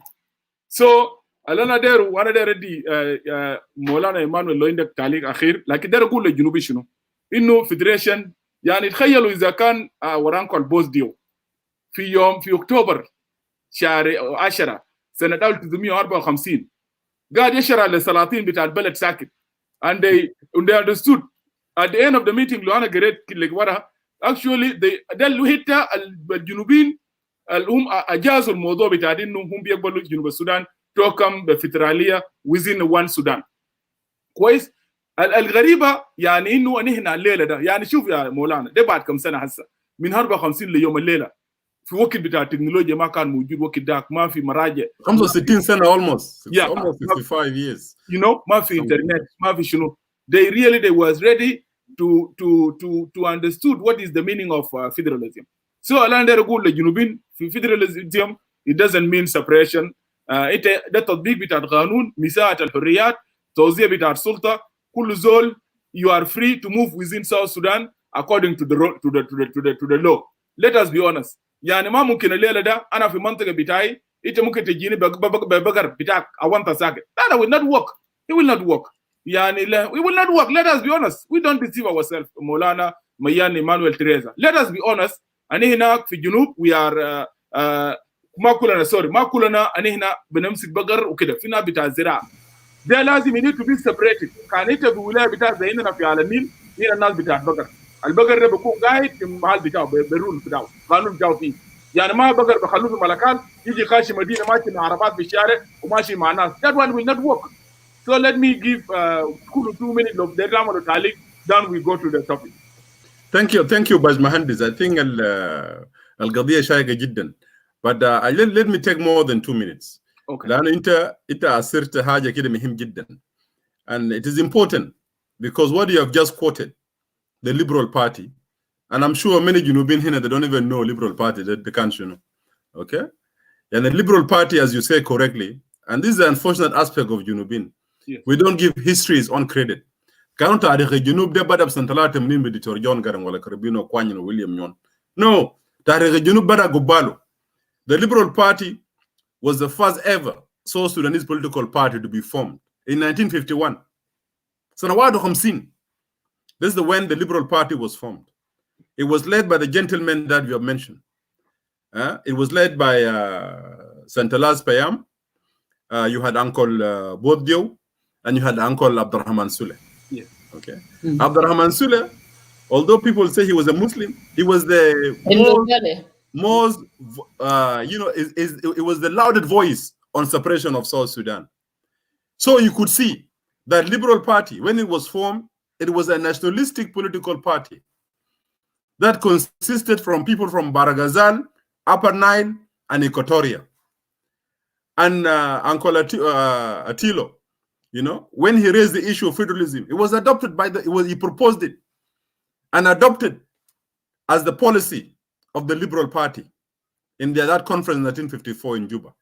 You know, it is based on that. That's what they said. We will support the independence of the Sudan as long as South Sudan will be given the federal status. His Beluma told them, yes, we will give it to you once we become independent. بس صوتوا لنا بين السودان يكون دولة مستقل ونرفع العلم بتاعنا في جوا داخل البرلمان. Okay. ديلو كانوا أعضاء بتاع أول برلمان the Constituent Assembly of 1948. ده بعد ما جوبا conference طوال انتهت the British formed the first Constituent Assembly in 1948. ده دخل فوق جماعة ديل. Okay. So federalism was dropped. When it was dropped, a lot of members but federal party, they withdrew from the parliament. Later on, the young men like Agri Jaden, who got frustrated after Abud, where they have said there's no federation for one nation, قالوا خلاص لو كده ديرين حق المصير ذاته للجنوب. Okay? فأنت تتخيل بنص سنة خمسينات, it was a revolutionary year, calling for federation and then calling for the right of self-determination. So I think your point there, it is clear that how almost 60 years ago, our grandfathers understood the concept of federalism. And now in 2020, بالشهادات الجامعية الكثيرة ده, okay, وبنظم الكثير ده, ناس ما قادرين يفهموا فدرالية معناه شنو, you know, وكمان مولانا قالوا correctly, the only few concerned among the Dinkas, the Dinka Juba, you know, who are beneficiaries, direct beneficiaries of Kir, ethnocratic, you know, government and the corrupt government of Kir. دول مخوفين بينو هيفقدوا الانترست بتاعهم. لكن let me come to one point I would like to make about Mahandis. ده كلام بتاع cows that you have mentioned. You know, someone to have a cow is not a sin. And as you said correctly, some of us who are Nilotic, we keep cows.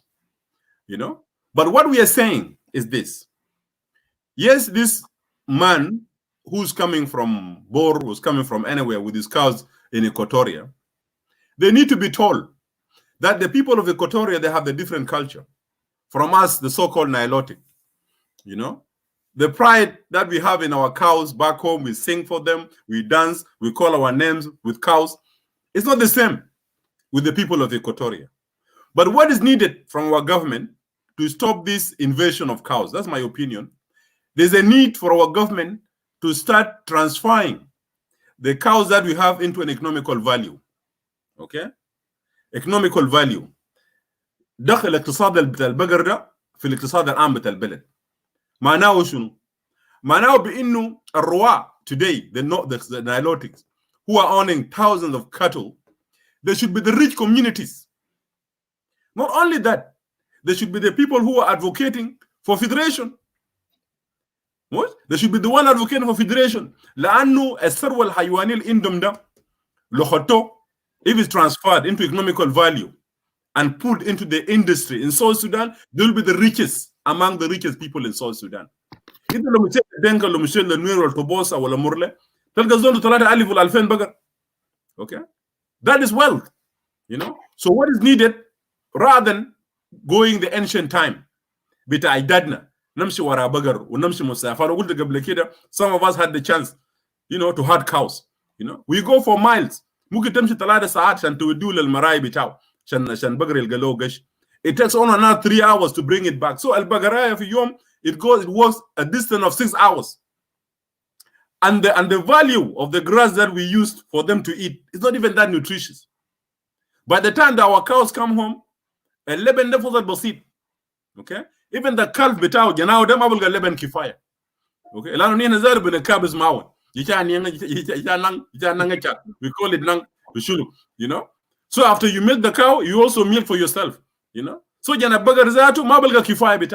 we are saying time has come for us, the so-called the Nilotics, you know, that we need to really put our cows into economical value. That means let us benefit from the ranches that you have in Texas, in America today. I love it, bugger. Okay, but what the government does, they give certain area, you know. Bahawushu, and bagger bakul few. You provide water for them. You provide grass. You even bring scientists who can grow the grass, like in Brazil or Argentina. عشان البقر بتاعنا ده ما دام نغني له كل مرة ونعمل علامات البقر وكلام الكثير ده البقر ده can really become fat.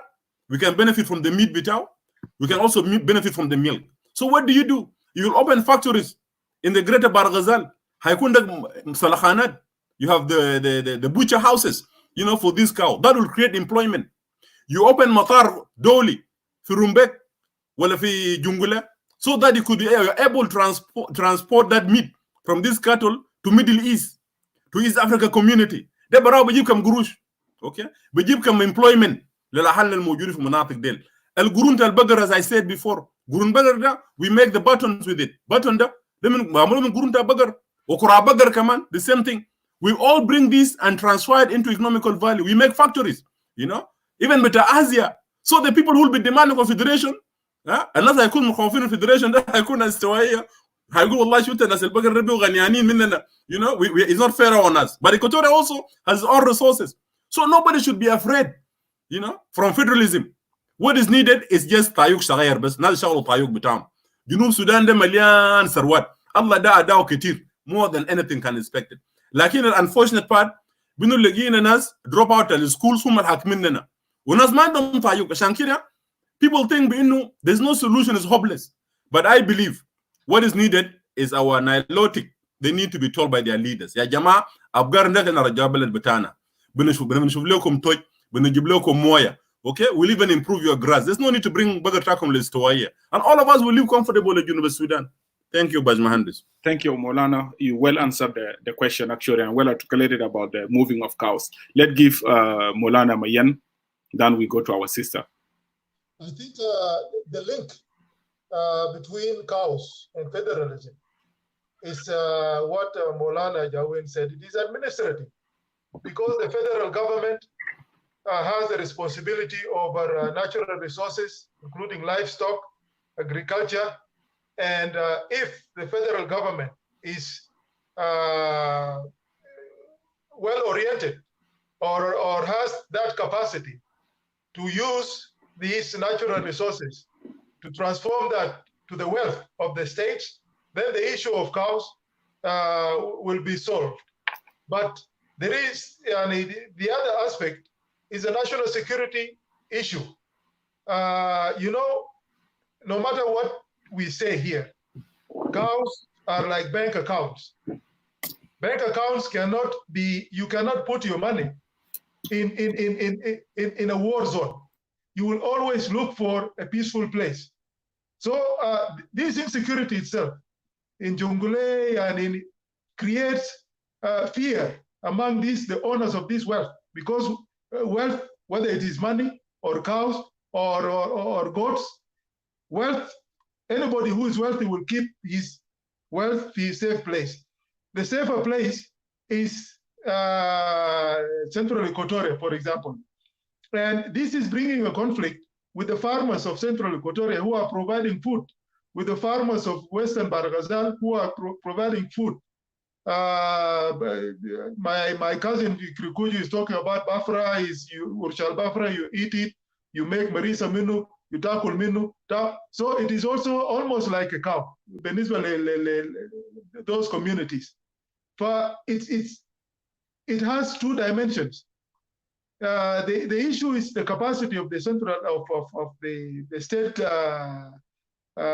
governments and security all over South Sudan, so that the Dinka will go back to the same old toges that they have been taking their cows to for thousands of years. Once there is security, probably the toj Dinka and Shuluk and Nuer has more grass than even Central Equatoria and Greater Equatoria. But they will immediately go back to where they have been doing it. So federalism will bring peace, yes, but again, it is part of the environment that must be created. The demilitarization of civilian centers, having civilian administrators taking over these territories.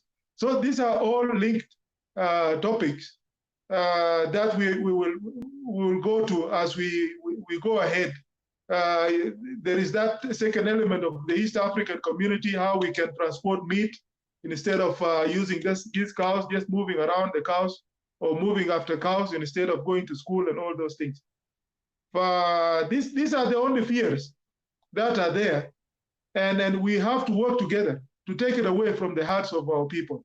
That if you have a shop in Nimole, no federalism will take it from you, because the license that the federal government is giving is not based on your ethnicity. It's based on whether you have the money, whether you have the capital, and whether you can invest, and whether you will not take land.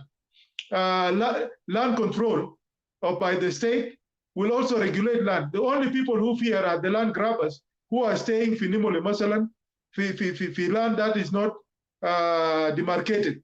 But if you have money and you buy land, then you are a resident. You have every right to stay. But these are the things that need to be explained and to our people. I think I should not go ahead until we think we have time to go to the other topics. Thank you. Yeah, shukran, Maulana Mayen wa Maulana Emmnuel. The last chance I'm going to give it to Sister Tereza. أنا بيتفق معكم اللي تبنين مولانا ميان ومولانا Emmnuel وبالذات the explanation just مولانا Emmnuel made. جنوب ده رزولين طايوك صغير بس زي ما قال Emmnuel. I do agree with that. ما طايوك كبير، طايوك بسيط. سلفة ده ما عنده طايوك. مشكلة بتاع سلفة راسه ده ما فيه طايوك. الفوق ده راسه فوق طاقية أيدوت. طاقية yes أيوة exactly you mentioned that. زي ما قال المناضل بتاعنا جنرال إدوارد لينو الله يرحمه. Yes. وقال الزول راسه أبيض مخه أبيض. يعني ما في حاجة هنا. لأنه مشاكل بتاع الجنوب يا جماعة ده يعني بسيطة جدا. مشكلتنا في غاية. وأنا ماشي ندي فرصة لتريزا. أنا بذكر تخريج العمل في جوبا في 2016 وأنا في نياكورن. يعني I was so disappointed لأنه الخطاب اللي قدمه الرئيس كير للطلاب اللي خرجوا من جامعة جوبا كان محبط جدا. قال لهم يا أخي أنا ده ما عندي لكم شغل كويس. يعني ده خريج جديد يا مولانا ميان ويبانو وتريزا خريجين. أنا يوم ده I feel very sorry.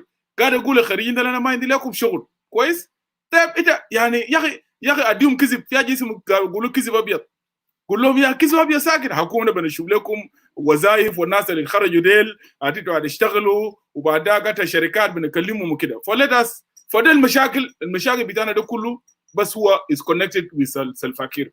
يوم سلفا يمشي يجي غاية تاني ده أنا متأكد كان ميان ولا إيمان ولا تريزا South Sudan will be good. زولين دو أبطايو. Sister Tereza, let's give you the last chance. طيب شكرا أخوي إدوارد. دار نقول شنو زي ما مرة حكيت في الشو بتاع الفات لما عملوا انترفيو مع بريزيدنت كير في 2006 مع واحد من الصحفيين بتاع الجزيرة قام سألوه قال له أنت شايف المستقبل بتاع جنوب السودان كيف؟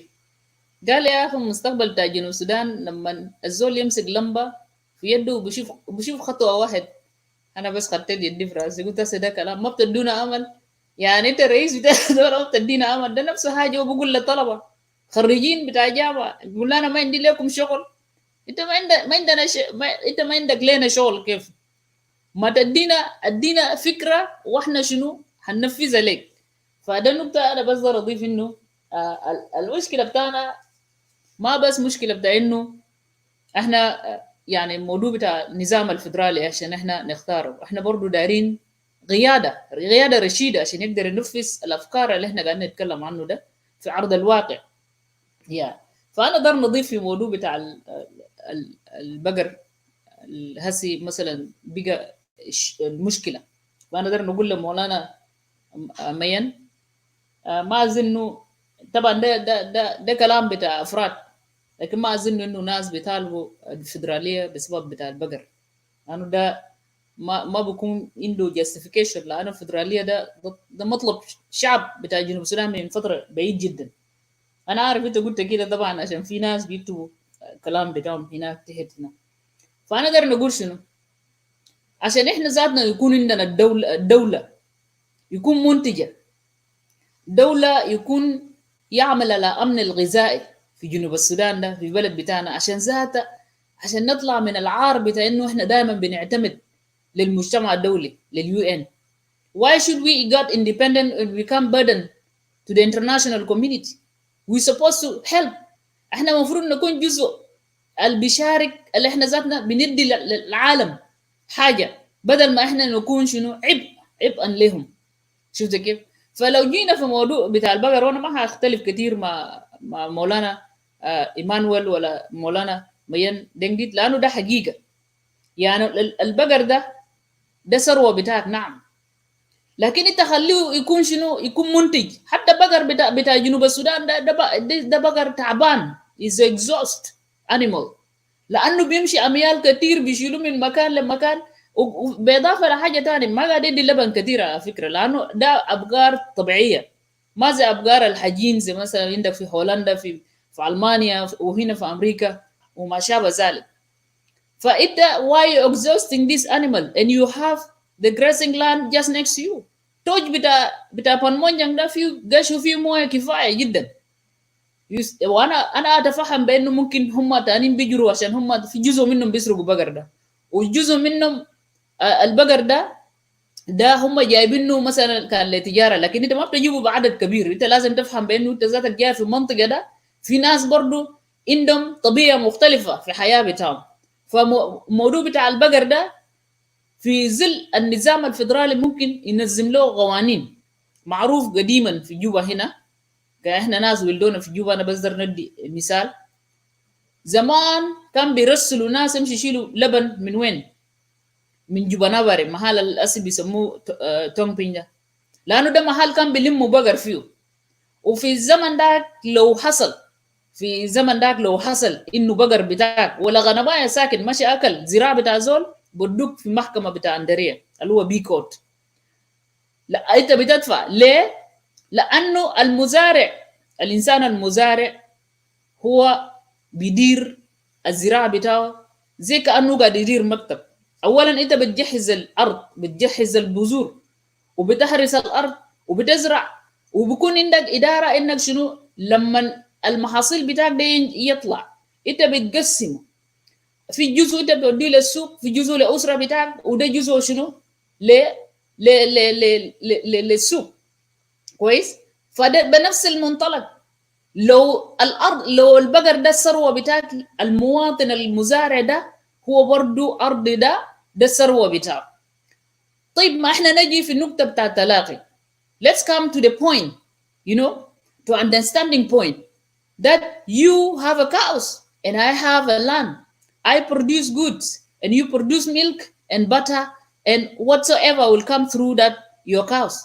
بهنا احنا بنساهم في تنمية واقتصاد بتاع البلد. بدل احنا بنشيل بقر ده اغلبية بتاعه 500 وكم ماشيين يعرسوه مرة. مرات البقر ده زاده بيساهم في قتل بتاع انسان، لانه في حرامية اللي بيجي they will come and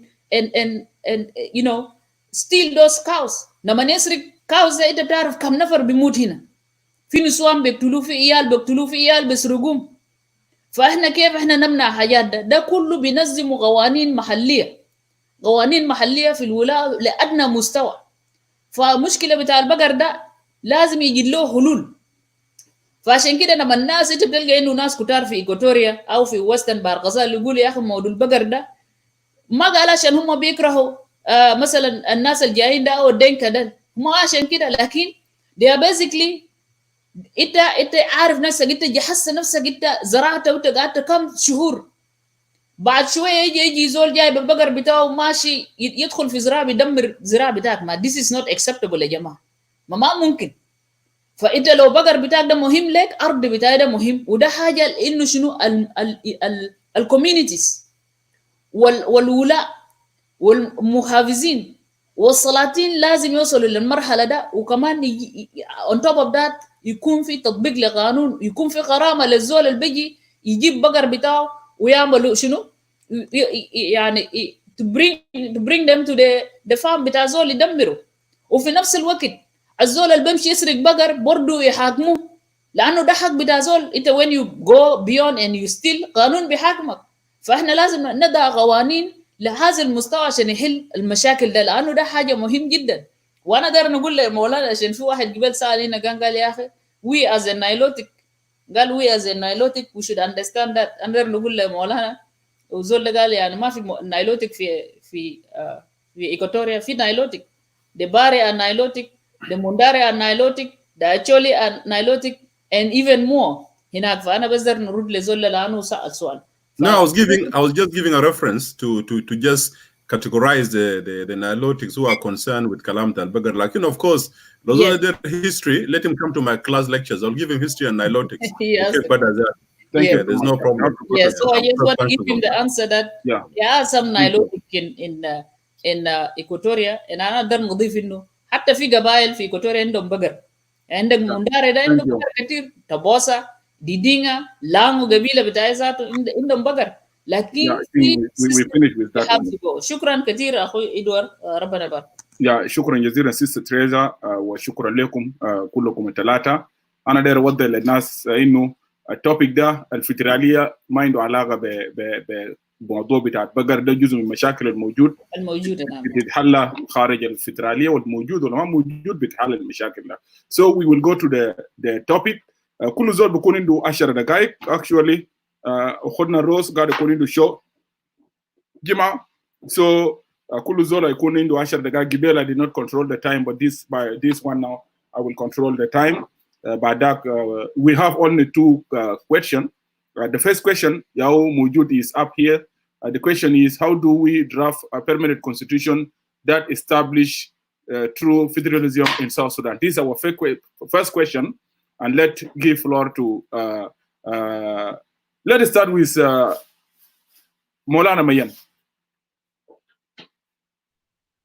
Okay, this is a follow-up question from our discussion or the brainstorming of the last 2 days, and I think it's a fitting conclusion of the whole argument about federalism, because at the end of the day, we need a permanent constitution to give the blueprint of the type of federalism that we want in South Sudan, to give the rules and regulations of territorial federalism, and disseminate that to the lowest level of the of federalism, of the structures of federalism, or the tiers of federalism. How do we draft a permanent constitution? Of course, drafting goes through different phases. The procedural phase, we can divide them into 2. The procedural phase and the drafting, the content and the devolved structures, devolved powers. So the procedural part, to me, is what is in the agreement itself. The procedural part is what should be done the time frame, and who is going to do it, the institutions that are going to do it. And the most optimist of us think that unless there is a change in leadership in South Sudan, unless there is a transformation of the state from a military state, unless we have leaders who respect the constitution, we have seen that the decentralized constitution was not respected. There is no reason to hope that the federal constitution is going to be respected by these leaders or to be drafted according to the wishes of the people on the ground, even after the consultations that the agreement stipulate. These procedures, like I mentioned, you know, al-Arab bigulu faqid al-shay la ya'tih. The current leadership in Juba do not have the vision. Faqid al-shay is those who don't have the vision, those who don't have the understanding of what this what federalism is and how federalism is going to bring peace to South Sudan, will not be able to actually bring it to life. So let us hope that they do at least 50% or 40% of that before the people themselves take their position in the making of this constitution. The people should not rely on the leaders in Juba, on the reconstituted Transitional National Legislative Assembly to actually pass a federal system, a federal constitution that would actually meet the aspirations of the 10 states. The procedures in the agreement are found in Chapter 7 of the agreement. That is the parameters of the permanent constitution. We are talking about the money that will be provided by the RT GONU. Before going there, why I'm saying that there is pessimism.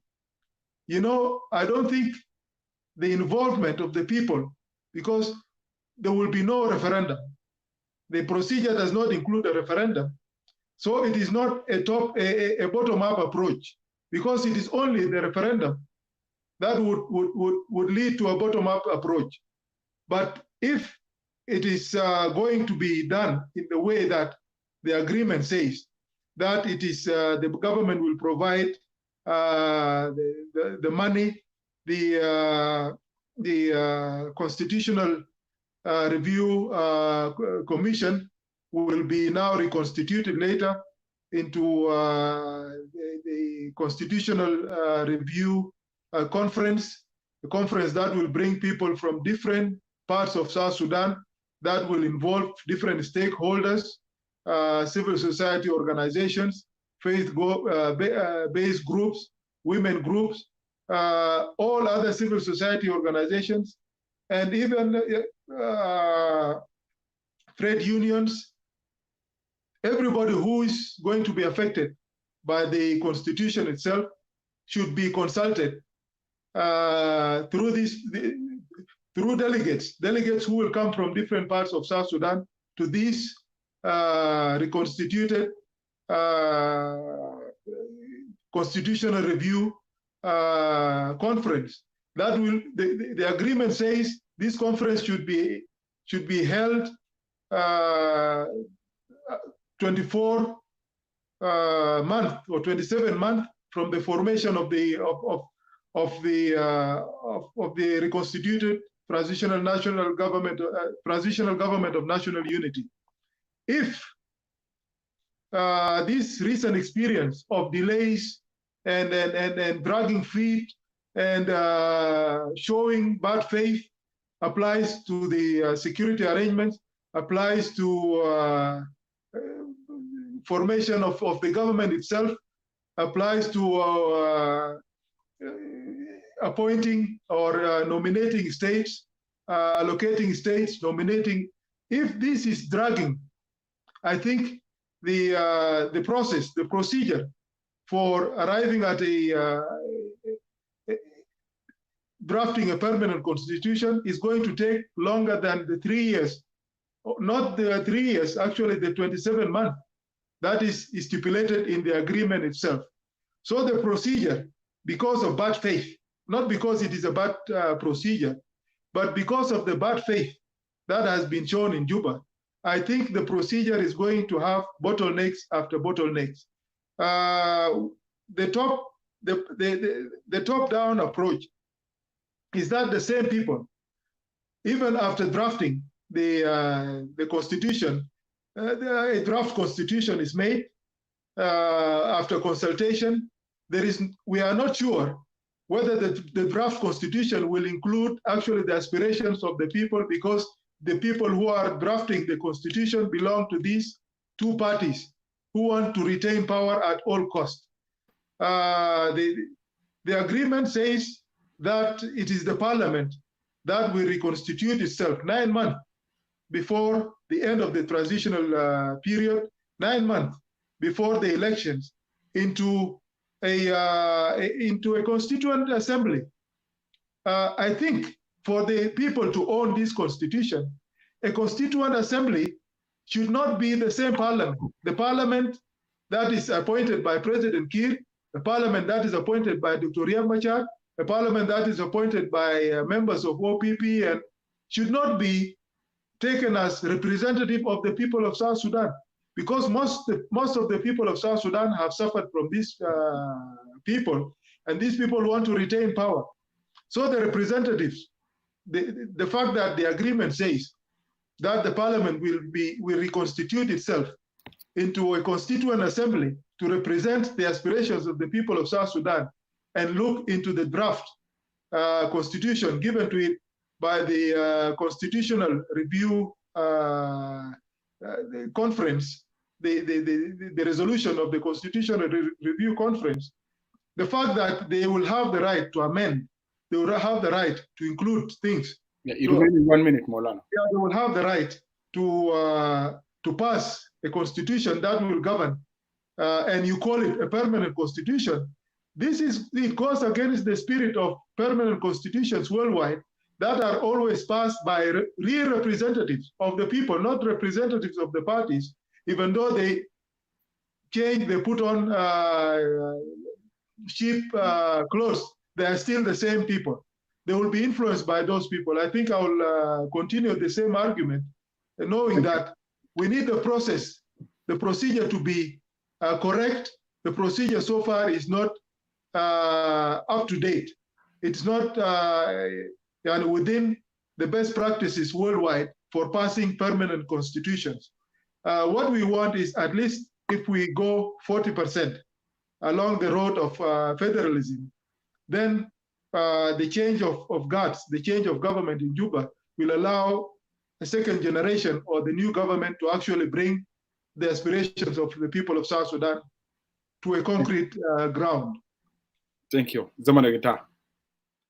Thank you very much, Maulana Mayen. Let's listen to Maulana Emmnuel. Thank you, Baj Mohandes. Sometimes it's very difficult to speak after the lawyers, and this is the unfortunate part, because they will exhaustively and intellectually discuss everything, so nothing much will be left. And I pity Maulana Tereza, because after Mayen and myself, I will be left for Maulana Tereza, but I'm sure she'll find something to add.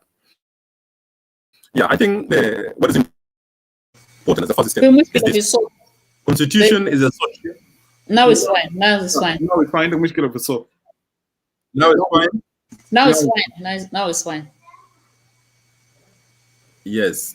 So I was saying it is not easy to pick up after Maulana Mayen and Maulana Tereza, because when these lawyers speak, it's difficult to speak after them. And I pity my sister Maulana Tereza, after 2 of us have spoken. Nothing much will be left, but I'm sure. عندك مشكلة مولانا، عندك مشكلة في مشكلة في الصوت. اي انا السيستم قاعد يتردد بس. خلي مولانا تريزا. I can hear you guys. let Tereza continue, then I will come in. That's a voice. No, okay. The quiz? Yeah, Oben Muhimbia Saleko. It's okay. Yeah. Yeah, it's okay. Maybe you don't move your device. Ah, okay. So I think they can hear me like this. Good now. Okay. Yeah, so I was saying what is needed is a social contract in our country. South Sudan, since we became independent in 2011, there have never been a social contract. Junub Sudan for 9 years has been ruled by Hajabu Samu interim constitution. You know? An interim constitution is a constitution that is done within a year or two. But once a constitution has lasted more than 9 years, I don't know what will you call that. It's no longer an interim. So what we are saying, there's a need to go back to the drawing board. A drawing board of drafting a social contract. A social contract where we the people of South Sudan, agreed on the following. Now, that social contract is very critical, not only for the noble and ideals like federalism, but political stability in the Republic of South Sudan. Maulana Mayen has said it correctly, that you have two procedures in drafting the permanent constitution, or two steps. One is the procedural aspect of drafting. The second is a substantive aspect of the constitution itself. What do you want to include in that constitution? And that will bring us to the question of today. How do we draft a permanent constitution that establishes true federalism in South Sudan? Procedurally, we are saying that the agreement of 2018, it is not a people agreement. It is not an agreement that was signed to address the root causes of the conflict. It is an agreement on positions. Who goes to J1 or who stay in a doghouse. Therefore, the signatories to this agreement, which include all of them, are SPLM, be it SPLM-IO, be it SPLM-IG, be it former detainees. They cannot, thinking properly, to draft a permanent constitution for the people of South Sudan, because that will not be an inclusive constitution-making process. That is why some of us in Soma, we are saying that procedurally, the first important aspect of drafting the constitution, because it is a covenant between the people and their government, constitution must be people-oriented and people-centered. People-oriented and people-centered. What do we mean by people-oriented and people-centered? We're saying on the procedural aspect, the first thing that is required first is for us to hold what we call a constitutional conference. مؤتمر الدستوري. مؤتمر الدستوري ده هي الخطوة الأول لكتابة الدستور الدائم لجنوب السودان. المؤتمر الدستوري ده هيلم كل الطيف السياسي الموجودة في البلد. هيجيب ناس من ناس الكنائس وناس المساجد وناس الأخرى الأديان الأخرى الديانة الإفريقية. هيجيب نساء، هيجيب شباب، هيجيب كل الطيف الموجود في جنوب السودان. أوكي؟ يشاركوا في المؤتمر الدستوري. الهدف من المؤتمر الدستوري شنو؟ الهدف من المؤتمر الدستوري بأنه يعمل قائمة بتاع الأولويات شنو؟ To come up with a priority of how the constitution should be drafted. What are the issues that should be contained in that constitution? Okay.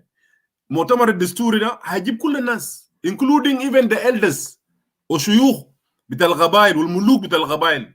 خليه يكونوا موجودين في المؤتمر الدستوري ده. لأنه we are drafting a constitution, we the people of South Sudan. It is we.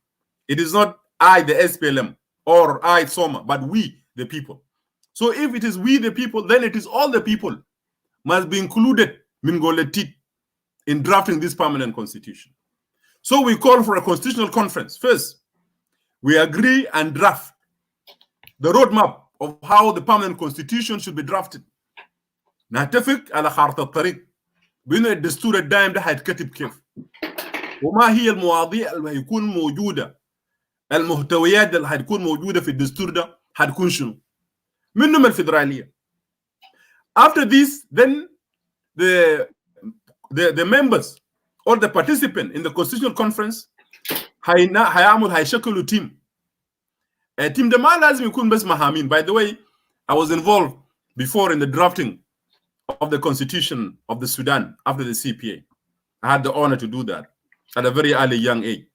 You know, what is required is not only the lawyers. Drafting of the constitution is not only the laws, by the way. It has also the legal element. It has also had the economical elements of it. You know, so ما هيكون محامين بس يقول تكتبوا الدستور.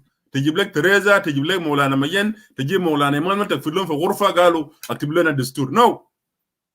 الدستور ده هيكون كل الفئة including شباب والنساء. لأنه حتى النساء ذات لهم حقوق. They want to put in the constitution كمان. Okay?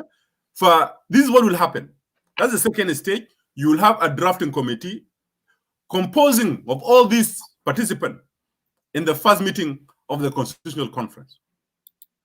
After this, it should not be taken to the parliament with anyone who signed the agreement, be it Kir or Soma or Ayo. No, it is we again. It should be taken to the referendum. So we, the people of South Sudan, can vote in a referendum to adopt this constitution. Is this the constitution we want? ولا لا؟ يعني بعد كتابة الدستور يدل استفتاء. لأنه ده دستورنا نحن كشعب بتاع جنوب السودان. اوكي؟ ده الكونتراكت، ده الحق بربط بين الحكومة والمحكومين. اوكي؟ بين الشعب والحاكم. اوكي؟ يدوا الاستفتاء. وبعد الاستفتاء ده لو الشعب الجنوبي يختاروا بينهم عاوزين الدستور ده، then بعد كده نقول نحن كشعب بتاع جنوب السودان أجزنا الدستور دايم للجنوب. بعد كده we have said that we have drafted a permanent constitution for our people. This is a procedural aspect. You remain with 1 minute, Maulana. والله الزمن ماشي بسرعة. Now come to the substantive aspect of the constitution. Substantive aspect of the constitution is how to involve the fundamental cardinal of federation, of federalism. Federalism, as we said, it involves separation of powers between the center, the states, and the local government. Yeah, زي مولانا عنده حاجة ميان. ده نقول شنو مولانا ميان؟ I'm saying let him leave the substantive so that your flow of thought is not interrupted in 1 minute. Okay, great. Okay. Thank you, Maulana. I think your advice is good. No, خليه يكمل نقطة. Let me give you more 5 minutes. Yes, finish the view. Yeah, 5 minutes, finish that one. شكرا يا جماعة، شكرا. Thank you. So basically, the substantive aspect ده المهم وده جلة الموضوع ذاته. Okay? ده دايرين شنو في الدستور الدائم ده so that we could actually entrench and strengthen the concept of federalism. Now, I say that federalism here first السلطات بين المركز والولايات والمحافظات what we call so-called local government. Okay? الإداريات الموجودة. Now, we need to be clear that federalism is all about what? It's about separation of powers and wealth. Let's look at the wealth aspect of it. Okay. Mostly in federal governments, they are what we call the concurrent laws or the concurrent duties that are shared between the federal, the state, and the local government, especially in the areas of taxation. Okay, there are two important taxes in a federal system: what we call the personal tax and what we call the corporate tax or corporate income and personal income. ده اللي هم ضرائب الشخصيه وضرائب اللي شنو ما اعرف بيسموها شنو بالعربي شركات ولا بيسموها شنو. Okay, these are the most important aspect. Okay, now we have to be clear on it. The central government should have the right to tax and generate money to run the unitary government, including the custom exercise duties. Custom exercise duties that will be within the jurisdiction of the central government. Okay. Also, personal tax will be part of it. In some cases, for example, like Australia, they divided 50-50. Personal tax, 50 between the provinces and the center. The same thing with corporate tax, 50-50. You know, then you go to other issues of taxation. So what I'm saying basically is that you give the federal units, the states and their local government, ample right of how to raise their own revenue. You know, and as I said earlier, when we understand that federalism is not exclusion, but it's actually an inclusion and is strengthening the unity of South Sudanese people, you will encourage the economical activities in every state, and you encourage this state to levy taxes on corporate and on personal taxes on an equal basis to generate income so that these states are able to deliver their promises in terms of socio-economic development in the states. So these are the issues that we need to explicitly mention in our constitution. In the United States Constitution, let me conclude, there are 4 powers, you know, that are there.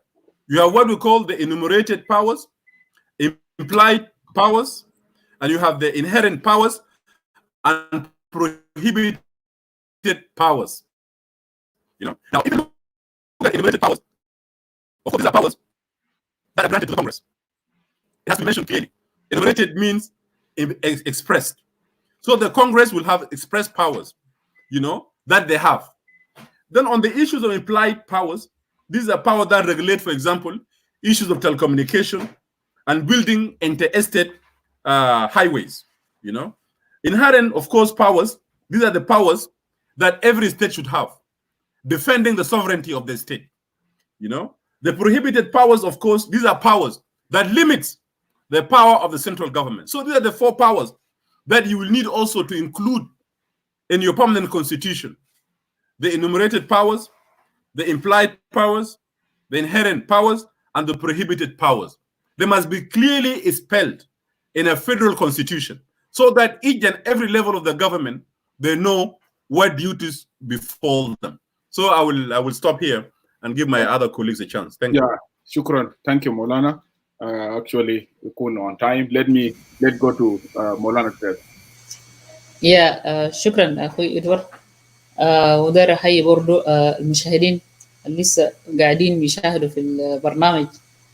زي ما قال مولانا ايمانويل، لما الناس يجي يتكلموا كلهم هم في نفس الفيلم، مرات بقى زي كانه احنا جايين نكرر نفوسنا، لكن هو برضو كويس احنا نواصل في الكلام.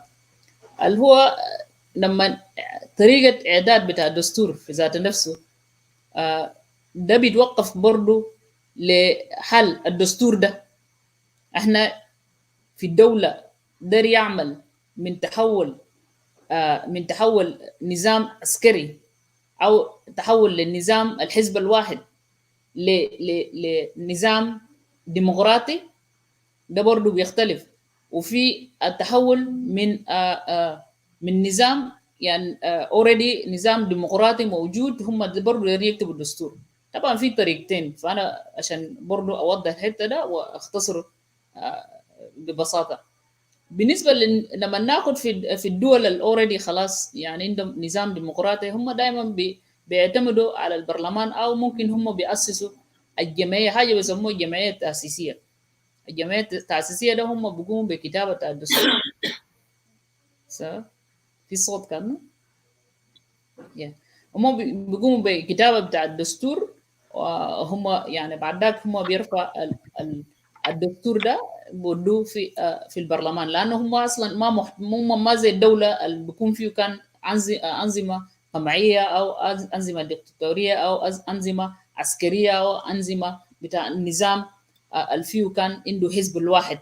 فهنا بيتحلى والشغل بتاع ناس الجمعيه التاسيسيه ده بمجرد هم كتبوا الدستور ده عمل بتاعهم بينتهي.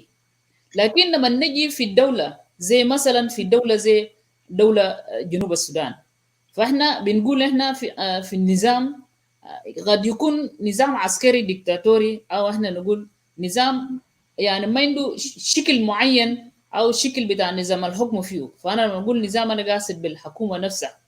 ففي حالة زي ده عشان إحنا نعمل على تعداد الدستور في حد نفسه، إحنا بيكون في التجمع أو المجتمع، الناس بيتجمعوا مع بعض زي ما قبل ذكر أخونا إيمانويل، بيكون كله فيه أطياف بتاع الشعب، من القساوسة، رجال الدين بأطيافه وكله، والمواطنين هم بيشاركوا فيه. يعني people that actually matter in the communities هم بيشاركوا في الأطياف. لكن بالصورة ده طبعا بيكون في لو احنا شلنا ناس دول كل ناس يقولوا بيكون is too much، وبيكون عمل بيكون صعب في الطريقة ده. فبيجي في الناحية الأخرى إنه المجاميع الجادل سواء كان هم رجال الدين أو هم مثقفين أو هم من أطياف بتاع المجتمع، هم بيقوم بيختاروا لجان منهم. اللجان ده يا هو بقى بيقوم بكتابة بشنو بتاع الدستور ده. فهم مرات اللجنة الكونوا ده يعني طبعا بيمثلهم، لأنه هم يختاروا بس أفراد منهم عشان بس يختصر الحجم بتاع إنه ناس كلهم جايين فيه. لأنه في مرحلة الثانية اللي هيجي إنه هيجي يكون في مرحلة بتاع استفتاء، بيرجع ثاني للشعب إنه يصوت له، ما بيمشي في برلمان، بيمشي للشعب أول. فهنا في الحالة ده إنه يقوم الاجتماع، الناس اللي بيقوم بيكتبوا اللي هو مسودة بتاع الدستور ده، بيكون قبل شنو عرضه، هم بيكتبوه هم برام بيقعدوا فيه. وبعد ذاك هم بيمشي في مرحلة تانية غالبا بيكون بإنه يعني لما هم يختاروا المفوضين دل من المرحلة ده، بيجي المرحلة الثالثة اللي هو المرحلة الثانية، إنه بعد ما هم كتبوا هم يجتمعوا كله مع بعض إنه يختاروا المعايير والمواد بصورة دقيقة. على فكرة لما نقول معايير ده معناه هم بينظروا لكل شيء، اللي هو بينظروا للجانب الديني، الجانب بتاع حريات، جانب بتاع المرأة، جانب حتى بتاع ذوي الاحتياجات الخاصة، أو الناس اللي عندهم فيزيكال تشالنج. يعني الدستور ده بيغطي كل الحاجات ده، ما بيخلي حاجة برا. فحتى موضوع الزواج، موضوع بتاع الكاستمر لو وحاجات ده هم بيخطوا فيه، حتى الاستثناءات بيخطوا موضوع بتاع الجيش، موضوع بتاع التعليم، موضوع بتاع الزواج، كل الحاجات ده بتتخطى مع بعد ما هم خلاص وضعوا الحاجات ده وخطوها بصورة واضح بشكل قوالب قانونية، بشكل مواد قانونية. طبعا الحاجات ده لأنه هم شغالين مع شنو ممثلين بتاع الشعب، ممثلين بتاع المجتمع، ممثلين بتاع رجال الدين، ممثلين بتاع المثقفين وكله. بعد المرحلة ده هم بعد ذاك يشيلوه بقى في المرحلة الثانية ودوا استفتاء للشعب. وده أنا قاعد نقول ده في الناحية بتاع وضع تعداد الدستور في الدول اللي لسه داير يتحول من نظام عسكري لنظام ديمقراطي، من نظام الحزب الواحد إلى نظام تعدد الأحزاب، من نظام مثلا ديكتاتوري لنظام ديمقراطي. فده هو بيتم بمراحل زي ده إنه يشارك فيه الشعب كله. فبعد ما يجيبوا ودوه للمرحلة الثانية للتصويت في الاستفتاء، الشعب بعد ذاك يصوت عليه، وهنا بعد ذاك يرفعوا بقى شنو كمسودة، بيكون ده دستور دائم للبلاد ودوه في البرلمان عشان يتم تضمين له. وهنا ده بيكتمل صورة بتاع شنو إعداد بتاع إعداد الدستور. فده أنا بس بمختصر كده أنا قلته عشان قبل مولانا ميان يتكلم فيه ومولانا إيمانويل يتكلم فيه، فأنا بقدر نردد كتير. شكرا أخوي إدوار. Yeah, شكرا Sister Tereza. Let's go to the second question. How do we create... إدوارد قبل second question في سؤال مهم جدا من مولانا مومو. ممكن يعني أجيب له هذا السؤال. تفضل يا أنا ماشي. مومو كان هو بسأل بأنه ما هي السلطة المختصة لتفسير النص في حال الغموض أو قصد المشروع لاختراع هذه النص. طبعا مولانا كما تعلم بأنه يعني في محاكم عندك اسمه for example عندك constitutional court لو في issues the bill of right، وعندك المحكمة العليا. المحاكم هي أصلا بفسر المعاني بتاع اسمه بتاع الدستور يعني. ده الدستور نعم. جاوبت عليه؟ ده كمان بس بسيط. اوكي تفضل. Just 5 minutes. تفضل. يلا نخش في الكونتنت بتاع الدستور ذاته. First of all this peace agreement الحكومة المكونة عن طريق peace agreement has no legitimacy to pass a permanent constitution. It has the right to initiate, yes, to oversee the permanent constitutional making, yes, but at the end of the day, يعني عشان البرلمان بتاعهم to actually reconstitute itself, ويقولوا أن إحنا هم ممثلين بتاع الشعب and pass a permanent constitution, this is not going to be right, because they can even put the same clauses that allow the president to issue a state of emergencies, to relieve governors. They can include the same. But they are not fit, they are not legitimate to pass a permanent constitution. They should stop at the level of the National Constitutional Review Conference. It is this conference brought by representatives of the people that should pass that can claim to be a representative of the people. And when they pass this, with the help of the international community, with experts from the region, because this is what the agreement says, they should not pass it again to this parliament for it to pass it. It is this conference itself, if a referendum is expensive, it is this conference itself that should pass a constitution to the parliament with the right, with the condition that the parliament should not amend even a dot. Because this is what the people are saying. The parliament has no right to amend it. The second thing is the content itself. Because the content can vary, definitely, according to the needs of the people. If our eyes are directed towards nation building out of these different groups, then we may talk about percentages. National police working with the federal police working with the state police. A state will have a percentage, 40% of police force must be from that state. The other 60% from other states. This is the composition of the even as the state police may not be 100% from the state, but must be a majority from the state. These are things that will be discussed by the Constitutional Review Conference itself. The delegates that will come from the different, according to the needs, according to the vision. If our vision is to create a united country, to unite the people, then these percentages has to be discussed by the representatives of the people.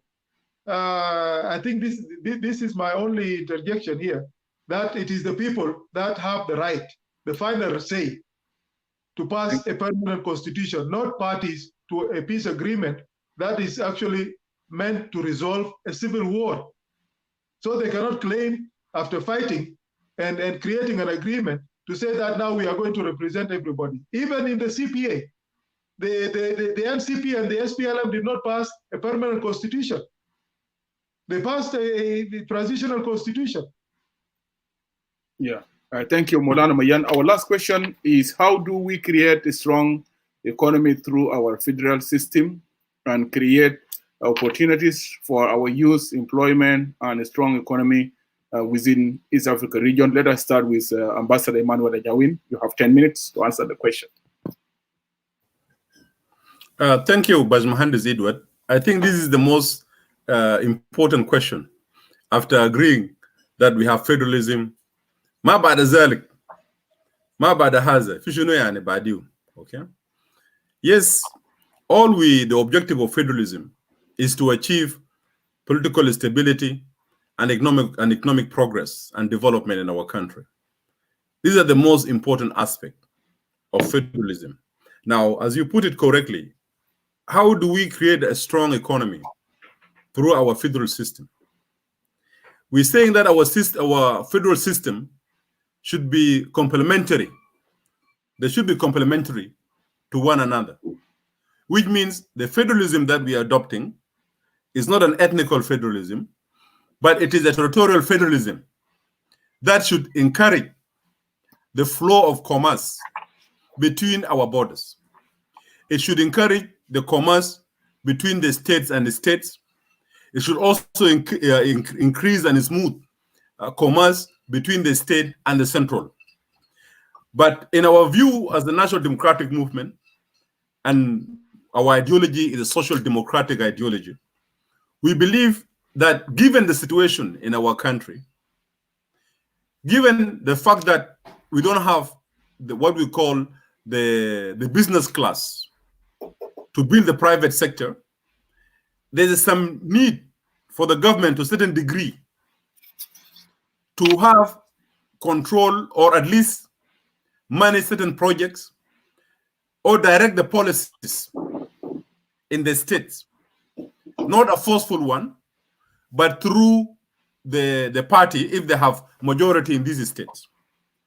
We are saying that South Sudan will not be able to benefit from the federal model if Junubina is still poor. Poverty, hunger, sickness, and ignorance. These are the ills that has been infecting the poor man or a woman called South Sudan. In order for us to address it, we must feed this woman or this man properly. We will bring me to the policy of creating an industrial revolution.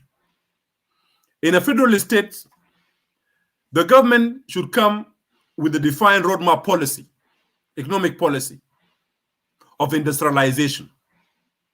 And I've said this in many of my shows, that before you progress, the first thing a government will need in South Sudan to do is to build an electrical dam, hydroelectrical dam. Hydroelectrical dam to generate enough electricity to empower the light, the middle, and the heavy industries that the government will be embarking on. We have, for example, Fula Falls. The Fula Falls project needs to be reactivated. Salva Kiir, before in 2008, he talked about it, and even money was earmarked, for restarting the project of the Fula Dam. Lakin Guruj Kulu Bala Otimasiya. Wala Shubna Fula Dam, wala Shubna anything. Okay? What we need to do, once we have a government of true national unity government, and the guns have fallen silent across South Sudan, the first task will be how to generate electricity to South Sudan. Because industrialization cannot be realized without electricity.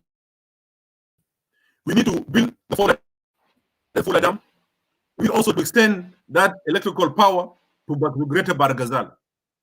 In Eastern Equatoria or in Equatoria as a whole, there are certain projects that need to be activated. You have the Apatelanga tea plantation, need to be reactivated. The cotton also need to be reactivated. The coffee plantations in Equatoria need to be activated. And also not only that, Equatoria, with the soil that you have in Equatoria, South Sudan is able even to build and export fruit, be it normal fruit or be it in a refined way where you have the juice industry, for example. You can do this in Western Equatoria. Now you spread that kind of industrial revolution also. You take it to Greater Barghazal. Greater Barghazal and the 4 states that you may have in Barghazal, you look at each and every state in Barghazal, what will be good for them? Okay? Barghazal is rich with animal resources. So South Sudan can actually start opening meat factories and slaughterhouses in Barghazal. Okay? Mungkin temnelek also bitajulut zehagan mijlet zaman fi Sudan in Greater Barghazal. So the hide of the animals can also be put into the economical value. You produce leather. Therefore, you also be able to create factories to produce shoes. You also create factories that can produce other byproducts that could come from the cow, for example. Milk in Barghazal also is another industry. We call it the white oil. You encourage this. So what does the government do? The government should be able to help these states in enabling to settle and starting their whatever industry they want. Government can help it through the money that they may get from the coffers of the government, or in cooperation with investors, be it foreign or internal investors, that need to be encouraged and invest. The same thing, you come to Jungule. As I said, Jungule has also animal resource, and Jungule also has a tourism opportunities. I'm talking when the war finishes. Some of our people sometimes they don't comprehend what we're talking about. Okay, we are saying when the war stops. Now in Jungule, you can have tourism. Okay, the Buma area, kulu malian haywanat. Mukuta mulek hazira haywanat like Serengeti in Tanzania. Okay, wala Masai Mara in Kenya, where tourists will come, be it on daily, on monthly, or yearly basis. That will generate money. That will generate money to the states that are in Jungule. You know, you also build the same thing that we have done in Barghazal. But also, you need also to build airports that with international capacity, with good runway. So not only will they be able to produce meat and milk for the local consumption, but they'll be able also to export meat to the East Africa, to the Middle East, and to other countries. You know, in Upper Nile, you come, Al Nil Basma Petrol. Yes, you need to create refineries in Upper Nile, be it in Unity or in Al Nil, rather than taking the refineries to the north. Refineries out of the Junub. You can do it in this Manatik. Okay? In Malut, Shirkat Sukkar Yarja, or Shirkat Rus for Malakal. Not only that, Sumugal Ifriqi, I don't call it Sumugal Arabi. As Sumugal Ifriqi, has said it a couple of days ago. Be it Pepsi that you drink, cola you drink, it has from the gum. Okay? Medications and all this. There is a wealth that you can actually help the states together with the central government to empower our people. You mean that way, yes, I'm concluding. That way, the people will truly feel the essence of federalism. You will create jobs for the unemployed youth. You will create even development across all the federal states that you have. And on top of it, you are able as a government to open a trust fund, or what we call the equalization fund, you know, where each and every state will contribute. That will also go to helping other states that are lacking behind. That way, my dear brothers and sisters, the Western world, you can live in South Sudan happily, do your own business, and prosper and succeed. So South Sudan become the dream that many of us have dreamed about. South Sudan could become the vision that many did not see, but that's the vision we wanted to see. Many of you will welcome to Mayen Dengdit, Tereza. No. My dear brothers and sisters, we have climbed that mountain and we could see the South Sudan from the bird eye view. South Sudan has the potential to become one of the richest countries in the region of East Africa and Africa as a whole. I submit my case, Edward. Thank you. I do agree with you, my brother. Thank you so much. Let's go to Sister Tereza. The floor is yours. يا شكرا. سؤال جميل جدا. كيف احنا نخلق يعني ايكونوميك او اقتصاد قوي عبر النظام الفدرالي وندي فرص برضو للشباب في employment بتاعهم a strong economy in the Eastern Africa أو في شرق إفريقيا. أول حاجة النظام الفدرالي بينظر له إحنا we identify exactly what the country needs.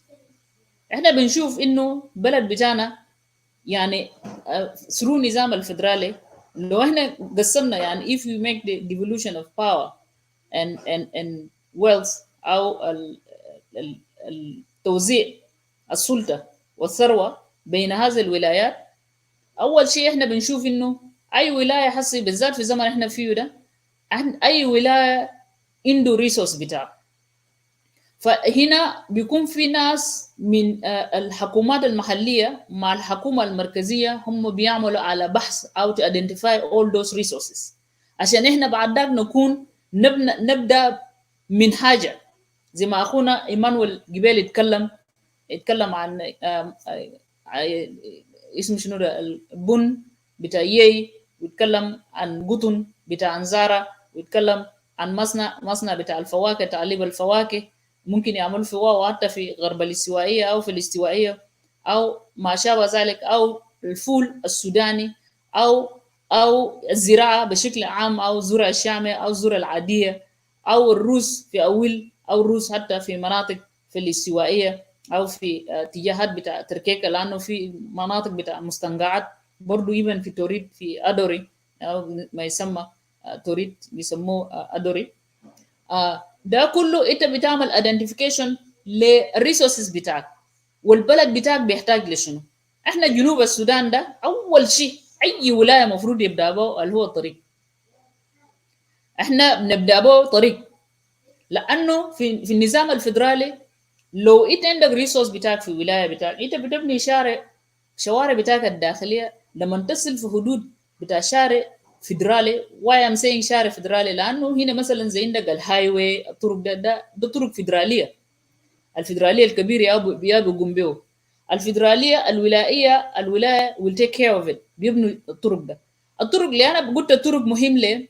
لانه الطريق يا بخلي انه المواطن يمشي مستشفى، بعد ما يعني يقدر يلقى طريقة يمشي مستشفى، انت بتجيب له الخدمات ده هو هيكون عنده. انت كان هو بقى منتج بيزرع ولا اي منتج هناك هو بيقوم به، هو محتاج انه يحرك هذا الانتاج من مكان لمكان.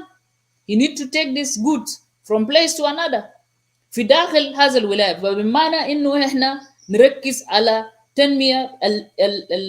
التنمية بتاع الشوارع، وبعد ذاك التنمية بتاع الشباب ذاته.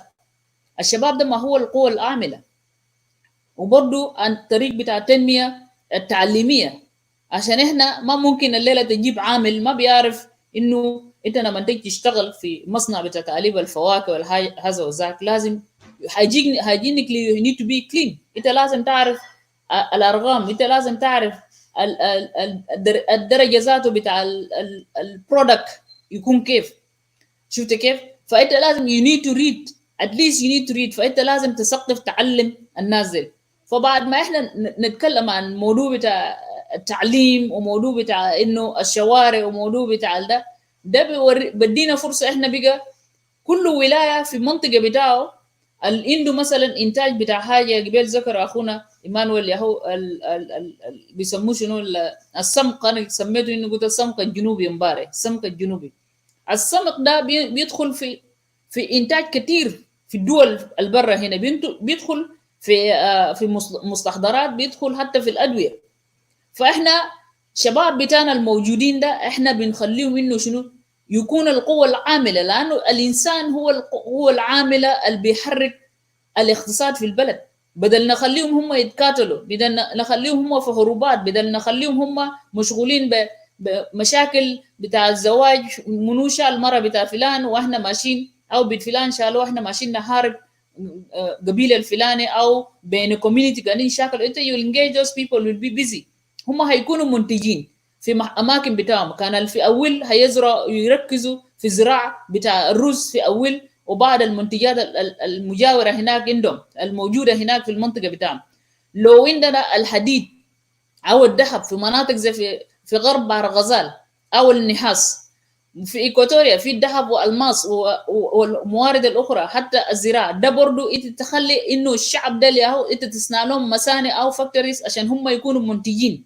فده كله بيساعد انه يعني تخيل لو الليله ناس منداري قاعد يزرعوا فول بتاعهم، او فول بقول فول بتاع اي ده بتاع منداري، عندك فول لوكايا، عندك روز في اول، عندك فواكه بتاع في غرب غزال، عندك لولو وما ادراك، عندك بقر، وعندك يعني كله يتخيل كله. وعندك سمك كمان من على النيل. ايوه سمك في على النيل، وسمك في على النيل ما بس في على النيل، في مناطق كثيره لحد في الجنجله، لحد في الجنجله في مناطق انت بتلقى، انت كما مشيت في توجي هناك بتلقى في سمك براو كده قاعد ينطط في جوا مويه. يعني تخيل بس ثروات ده انت تحول اسماك ده لاشكال مختلفه، ما بس دائما يكون فريش او ينشفوه، ثاني انت بتعمل منه يعني بيكون في تعليب، فيلت كمان في علب اكزاكتلي. فانت بتشوف حتى زراعه الدواجن، يعني مزارع بتاع الدواجن بتاع الجداد، يعني بدل احنا قلنا نجيب تشيكن من يوغندا، انت جايب تشيكن من يوغندا، عندك تشيكن في جنوب السودان، انت ممكن تعمل مزارع ده، انت بتملك الشباب ذاته هم يعملوا يقوموا بمشاريع زي ده، تملك الشباب تديهم تشجعهم بمشاريع صغيره هم يشجعوا نفوسهم، وده بيطلعهم من مرحله بتاع العطاله، مرحله بتاع انه شنو هم بقوا مشغولين بحاجات بتاع السياسه ومشاكل هنا وهناك، او مشاكل بتاع جينجز، او فكره بتاع انه الهجره ذاته بيكون ما في، لانه بيكون في استقرار اقتصادي في البلد، وده بيساعدنا احنا شنو بيرجعنا لانه شنو احنا نكون عندنا امن غذائي في البلد، بدل احنا بقينا شنو تعبين بس ناكل من اليو ان، لما بقى يعني زي شتيمه لنا احنا. شفت كيف؟ انا لما نشوف دائما الناس بتاعنا بكون عندهم علب بتاع الزيت اللي كاتبين فيه يو اس اي ده، انا I feel broken in my heart، لانه احنا دوله غنيه، ما عشان بترول الموجود ده، حتى البترول الموجود ده مفروض تكراره يكون بطريقه نظيف، عشان احنا شنو نحافظ على صحه الانسان في على النيل، ولا حتى صحه الارض في على النيل. الحاجه اللي انا اقدر نضيف، انا اقدر نقول الكلام ده كده ليه؟ لانه البترول ده احنا ممكن نعمل له تكرار محلي في المكان، ما زي مثلا زول تاني يقول لك يا اخي بعد 50 سنه احنا ما هنكون هنا، كانه هو قاعد يعمل حاجه ده عشان هو يكون فيه، لا احنا بنعمل ده للاجيال الجايه، عشان بعد ذاك احنا نخلي لهم اللي هو المجال بتاعهم الاقتصادي بيكون قوي، هم اقتصاديا ما بيحتاجوا انه لو حصل اي مشكله بين دوله فلان او اعلان، احنا عندنا روس بيكون قاعد، عندنا دقيق بيكون قاعد، عندنا الفول بيكون قاعد، عندنا الشريف، عندنا الحيوانات بتاعنا، عندنا مصانع للزبادي، عندنا مصانع للبطر، مصانع، كله ده انت you will let the people be engaged. انت ما بتشوف تاني بانه في مشاكل بين ناس دينكابور ومعه ناس مرله، ما بتشوف مشاكل ده، لانه you will use those people to do work. انت هتخليهم هم مشغولين، ما بدهم فرصه ذاته انه شنو يحصل زول تاني يجي يستغلهم. وعلى فكره النظام الفدرالي لو احنا طبقناه تطبيق صحيح وفي ظل احنا دارين نبني اقتصاد قوي، ده هيقتل لنا حاجه اسمه تمرد، وده لو عندنا قياده قويه في البلد هينفذ النظام الفدرالي في البلد باقتصاد بتاعه وبالدستور بتاعه، ما هيكون عندنا تمرد. لانه الليله شنو بخلينا نتمرد؟ لو انا عندي قانون في البلد، لو عندي حريات، لو عندي اقتصاد، ولو عندي 1 minute، لو عندي شوارع، الليله اقدر نمشي من ولايه لولايه، والليله انا عندي البيزنس بتاعي مع زول ثاني في ولايه ثاني، انا اقوم اشيل زبادي بتاعي وات ايفر، انا اوديهم هناك في سوبر ماركت بتاعهم، كان ده في اول ولا في تونج ولا في تويت ولا كان في توريد ولا وات ايفر، الشوارع بيكون فيه. فاحنا بننفي حاجه اسمه تمرد في البلد، وبننفي حاجه اسمه الجوع في البلد، بينفي حاجه انه شنو احنا ما ذاته ما هنقدر نسافر نمشي قاعد نعالج برا، بكون عندنا ناس متعلمين عندهم ديجري ياهو دكاتره ومستشفيات فاعله في البلد. فده النقطه انا داير اوضحه، وشكرا كثير. Thank you, Sister Tereza. The last chance, actually, in the show, we are going to give it to Molana Mayen, and you have 10 minutes also, like the others. Fizol Gubashoya Isimu Jony. I don't know why he making that comment. He was saying he just found out Molana Mayen is not a Monjang. But well, the min gibel mushaqib. I just don't see him. Sometimes there's need to delete him. Yeah, it's not really being constructive at all. Yeah, let me try to deal with him. Molana Mayen. لو بقيت زنداوي ده شتيمه احذف تقول شنو عليك الله؟ محترم. Very narrow-minded kid, you know. Very narrow-minded person. ولو موجه طبعا يو كده يو باندا Ansag minu Molana. Just forget about him. Continue. Yeah, I just continue. Molana Mayen, I just block him from writing on the show. Aizol, another نقول للمشاهدين, Aizol ما بتحترم نفسك. That one for me is not acceptable. Aizol, whatever you differ with one of the guests, please try to ask him question or respond to him in a very polite way. اي كلام فيه يساء من الواحد من المشاهدين من المتحدثين actually I will block you because you don't belong to this forum. Just go and follow the rest of the forum. Continue, Molana. This is just a simple-minded thing. We are all the same human beings. We have to respect. That is why we are saying we have to respect ourselves. Not being a Zande, being a Shuluk, being a Mundari, it's still good. All of us are proud of who we are. But it doesn't matter which tribe you come from. Now, these questions that are economic growth through federalism relate to the content of the constitution itself. We talked about the procedure, but now the content of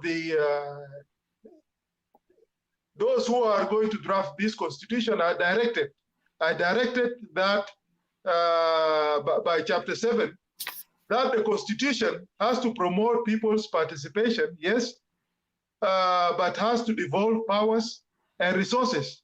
This is economics. Has to also ensure provision of basic needs. Basic needs is economic empowerment of the people, because for economic growth and development to take root, you have to empower the people, your own people, to participate in that development, in that growth. If your people are not participant in that growth, like what has been happening for 15 years, where you have Ethiopians coming, owning things in Juba. All hotels are owned by foreigners for 99 years.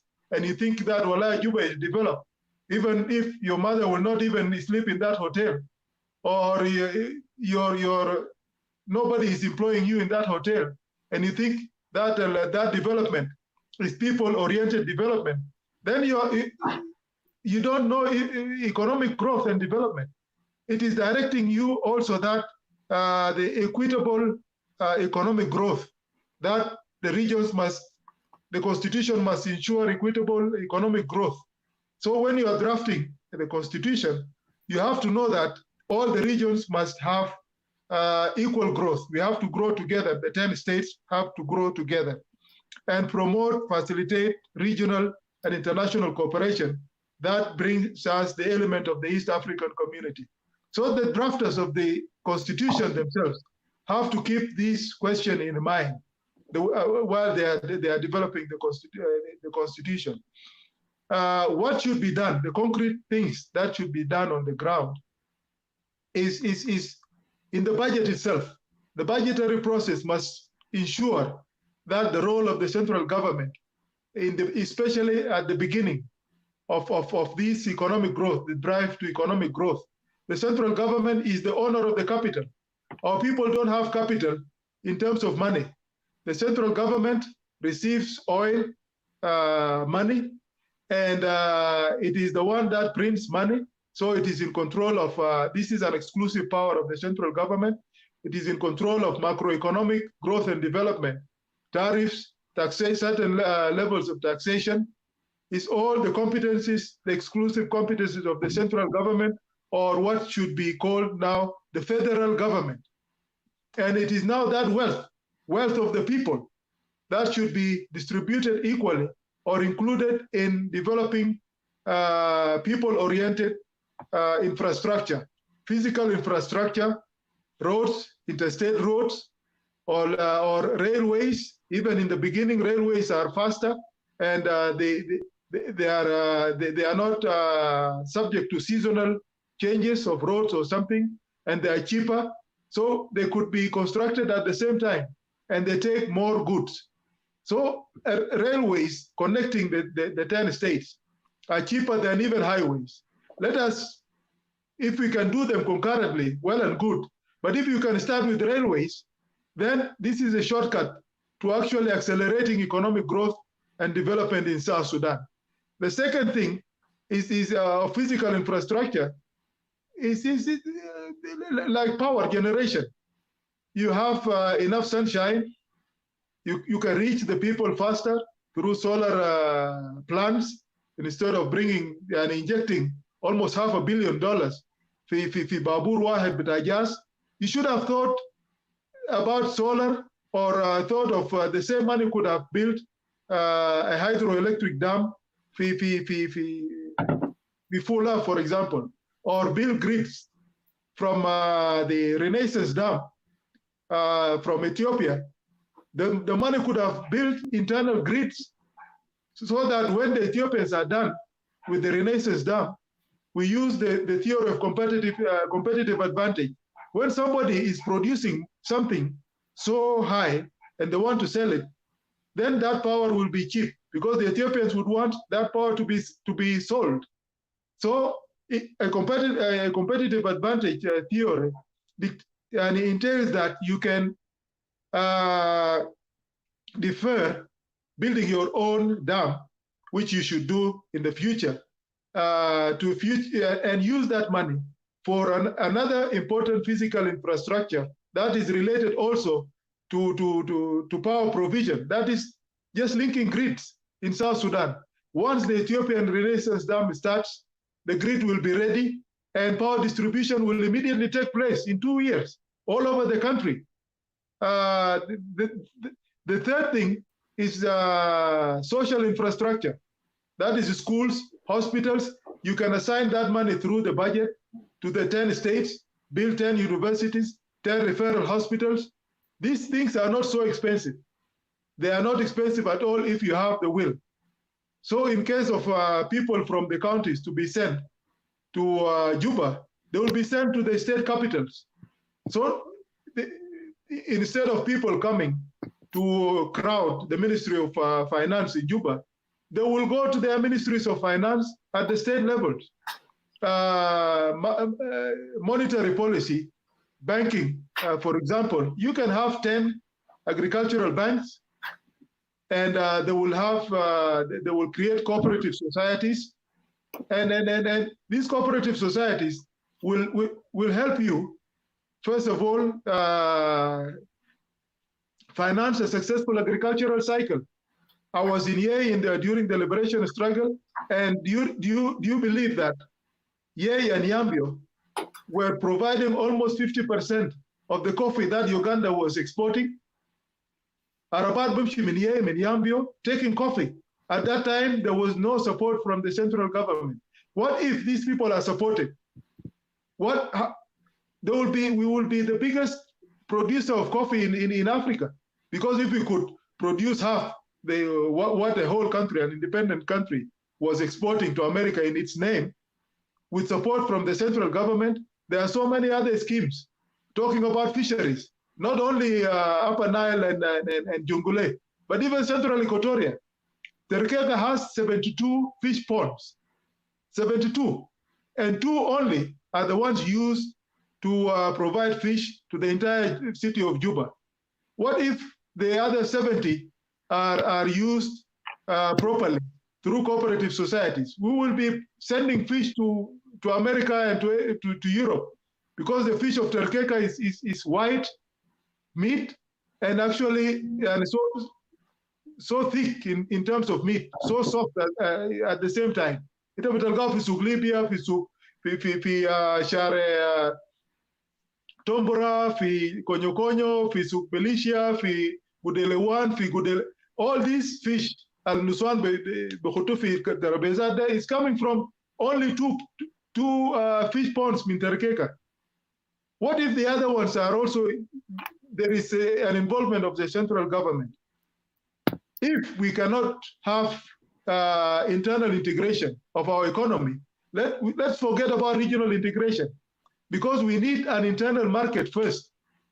And the internal market can only be done through this physical infrastructure inside, power generation inside, empowering the people inside, the health of the people inside. Once we do that, then we will be capable of competing with the region. We will be able to integrate in the region, not as a market. Now we are members of the region, East African community, as a big market only. Every money we get, we buy goods that are produced in East Africa. We buy agricultural goods that are sent from East Africa. Yeah, our money. Molana, you remain with 33 seconds. Sorry for reminding you late. So I'm saying regional integration will only succeed if we have our internal integration. The 10 states must be integrated economically, must be empowered economically through the budgetary process. After that, we have the potential to be an economic powerhouse in Africa, not only in East Africa, in the whole of Africa, because of our resources, let alone the other natural resources and tourism and the rest. Thank you. Yeah, thank you. Thank you. مولانا ميان thank you. طبعا في زول اللي اسمه مكير قاعد يقول لي يا ادوارد blocking the JNOC or whatever that you call his name. Actually, that the guy is not using his actually real name. He's using the fake name. But what I want to say is nothing. There is no relationship here between federalism and blocking that the JO, because there is no any correlation here. Mushahidin. Azolda itjawaz hadu zola lisimu hata fi demokrasia zatu kuwa he went out of الحريه بتاعه ذاته والحريه بتاعت الاخر لانه الديمقراطيه نحن ما نفهم الديمقراطيه بغلط. الديمقراطيه لو زول يختلف معك في الراي انت لازم تحترم الراي بتاع الزول ده كويس. يعني مولانا مين من قبل الزول ده هو قاعد يسيء ده kind of insult. يعني زول زي ما يفترض يكون قاعد يفهم منه لانه ده زول mentally is not well. Edward, they'll nas we call it counterinsurgents. They'll nas the security apart da Kir Mayardit. Umar fin barnami zeda barnami sagafia, very informative. They will come here and try to insult people. What I'm trying to say also to add my voice to this. Ideas we are presenting, we are not saying is the perfect ideas, you know, but we are presenting ideas. So if you think that our ideas are not practical, you also suggest ideas. Is not what we are here for. We are here to create an intellectual discussion. No, at least we come and talk. Let Salva Kiir send his people, let them come and talk to us, or even come to talk to you here and tell their policy. Let IO with their people, let them come and talk. Untu people are intellectual, let us keep it intellectual. And if you want, let them insult them. Let us try to do it somewhere else. Some of us will not go there. So human beings are divided into three, Edward. There are those who will talk about big things that will unite the country. Finance, you know, they talk very narrow, shallow things, you know. So we want people to come to this discussion to discuss intellectual things that will benefit our country. You know, we are not here for people and then you tell us got freedom of expression. Does freedom of expression mean you insult somebody? Let him disagree with the ideas. ما في حاجة اسمه شنو؟ قال حريتك تنتهي عندما تنتهك حرية الآخرين. Your freedom will end when you start to actually abuse or attack the freedom of others. ما عند أي حاجة عنده حدود. أنت ما تتجاوز. فيعني شنو كان مثلا قبلوا بيشوف إنه قال اسم تا مين دنگديت ده ما اسم حقيقي. وتاني بيجي يقول قال انت يا ميان شنو جابك انت في الشو بتاع ناس غبلين وتاني ونفسه زول ده تاني يجي يقول قال يا اخي ميان ده بكون زنداوي وزنداوي ده ما جنوبي ما ده هو المشكله الاساسيه لانه some people they just like to come and distract. زول اللي كاتب اسمه يا دغري كده زول مولانا كاتب اسمه ميان دنگديت انت تيجي تشوف في اسمه هذا مشكلة ذاته. ده الناس لو كان دنگديت جاي من السنغال كان كويس لانه دنگديت كتير ونزلكون ده اسمه السنغاليز زنداوي ده قال حاجه. يا ثانك يو شكرا لكم. وانا بس كده داير اودع للزول ده انه المنبر هنا ما له اساءات وللناس اللي قاعدين يقولوا ده يا اخواننا اي زول بسيء بنعمل له بلوك. ده ما في كومبرومايز. المشاهدين تاني الناس اللي انتوا قاعدين ينضموا للفورم جديد عندنا regulation, we have rules. Go back to the page. And also we have a group in Facebook. Also you will get our rule over there. So don't worry about that. Aizol betijina, you have to respect yourself. تحترم نفسك تختلف مع زول. We are here to agree and disagree. But we'll keep the respect among ourselves. الحاجة الثانية زي ما قال تريزا وكلام ده قاله جون لوك فيلسوف. John Luke very clearly. الحرية الإنسان ولد حرا وتنازل من حقوقه من أجل آخرين. يعني الحرية الشخصية تنتهي عندما تلتقي مع حرية الجماعة. أنا هسه حريتي الشخصية انا لما نجيكم انا قبل الفورم ده الحريه بتاعي ده بتنتهي. انا ما بهب، لو انا ما قاعد اهب اشرب شاي، ايمانويل بيهب يشرب شاي، ميان ما بيهب يشرب شاي، ميان بيهب يشرب مويه. فانا هنا انا ما بقول لميان لا ما تشرب شاي ولا مويه في وي ار ان لايف فيديو هي. الحريه بتاعي الشخصيه بنتهي مع الحريه بتاع الجماعه. فانا هنا انا بشكر مولانا ايمانويل، مولانا ميان، مولانا تريزا. يعني هنا بدينا نقاش طويل جدا ماشيين هسه تقريبا للشو الرابع الليله. ونحن انا في رايي ده نقله زاره في اطار بتاعت نقاشات والحوارات في المستوى بتاعت فيسبوك. وانا بشكركم ليه؟ لانه تو بي اونست ويز يو عدد كبير جدا من المواطنين في الجنوب، مواطنين المثقفين وحتى الناس القانون لويس قبل كان they are watching this live video. بالمناسبه مستشارين ومحامين والقضاء ما ناموا because they were following this discussion من هنا بديناه، وحتى قبل يعتبر تقريبا جزء منه مشي انه مثلا لانه الوضع يتاخر في جنوب السودان. لو ما كان نقاش مهم وممتاز ومفيد، بالمناسبه نحن ما كان هنا وصلنا ولا كان ناس بيشاهدوا النقاشات دي وحلقات ده. اخر حاجه انا داير اقول للمشاهدين انه الاسبوع الجاي برضه we'll come out with another topic اللي هنا بنناقشه intellectually. برضه هنا برضه في نقاشات ثانيه بنفتح المنبر لكل الناس زي ما كنا، والناس بعد ذلك they can come in and contribute. Before we close the show let me أنا كنت داير إضافة بسيط. دقيقة أنا بدي أقول أنا جاي داير أديك كل زول لكم 5 minutes. 5 minutes to give you the final statement and conclusion because we are already ended with the topic. Let us start with Sister Tereza because عشان نقدم الأوكاز بتاعها. تفضل. يا أنا بس داير نقول داير أوضح عشان في ناس قبل بيسألوا بأنه هل الدستور اللي إحنا قاعدين نتكلم إعداد الدستور جامد أو لا. طبعا جامد او مرن. الدساتير المرنه دائما بيكون في الدول اللي عنده دساتير عرفيه، عنده تابع عرفي يعني زي بريطانيا كده. لكن في ظل اللي احنا بندي اعداد الدستور في النظام الفيدرالي دائما الدستور بتاعه جامد بمعنى يعني ما بيقبل مساومه. يعني احنا نتكلم بالبسيط كده، يعني دساتير جامده يعني في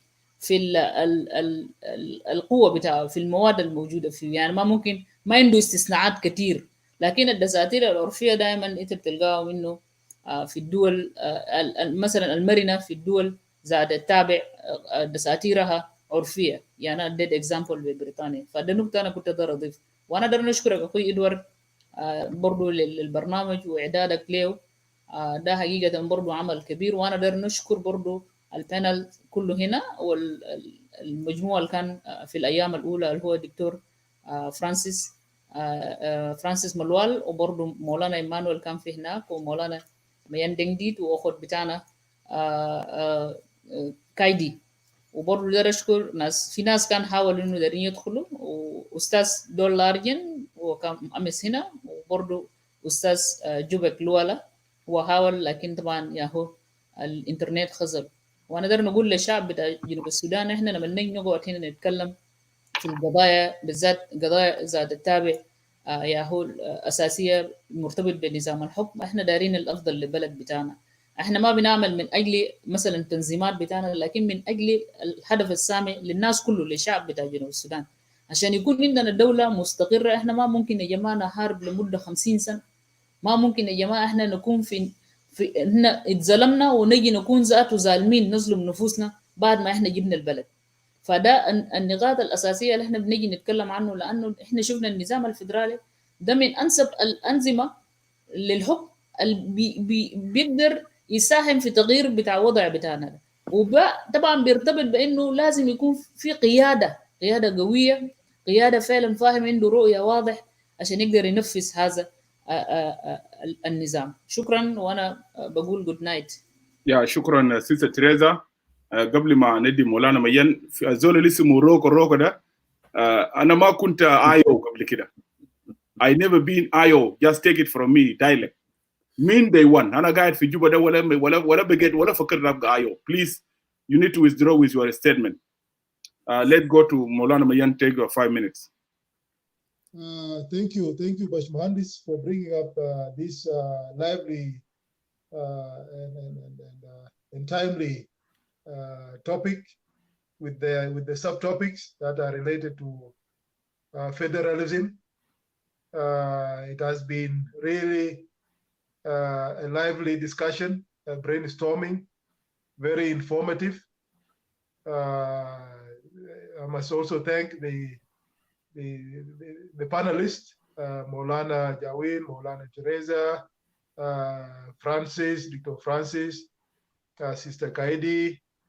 I mean, their inputs have really enriched the discussion.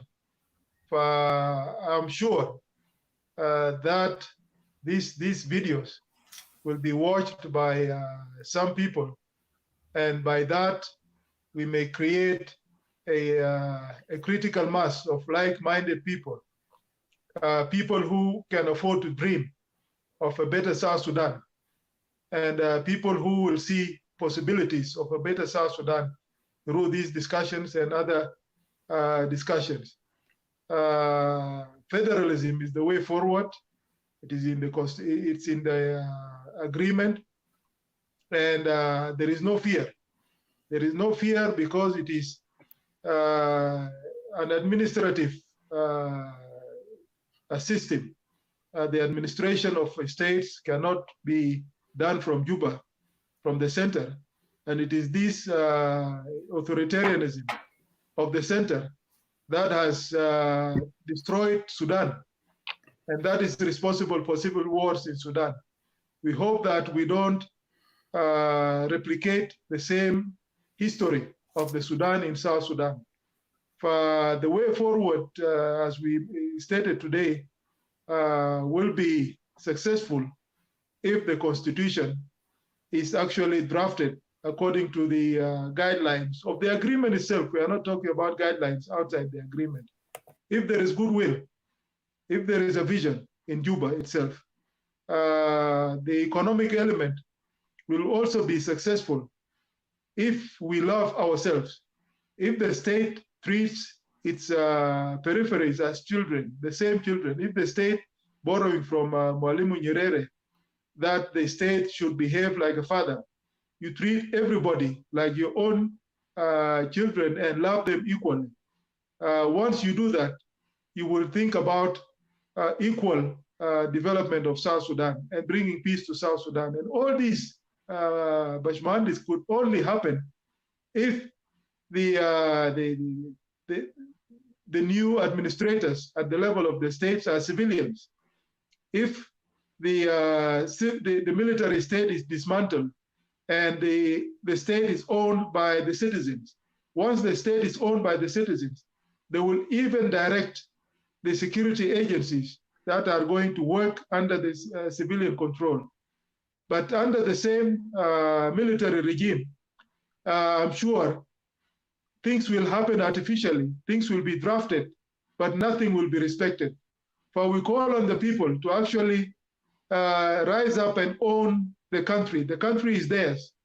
Rise up in small numbers through civil society organizations for these dreams to be realized. Thank you so much once again, and let's continue pushing and enlightening our people. God bless you and God bless our country. Thank you so much. ندي آخر فرصة لمولانا Emmnuel. Thank you, Baj Mahandis.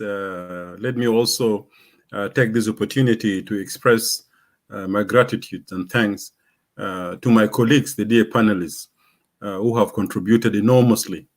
Maulana Tereza, Maulana Mayen, Dr. Francis, and Madam Kaidi. They have contributed intellectually. And this is the fight we want for our country. Everything starts with the brain of the intellectual discussion.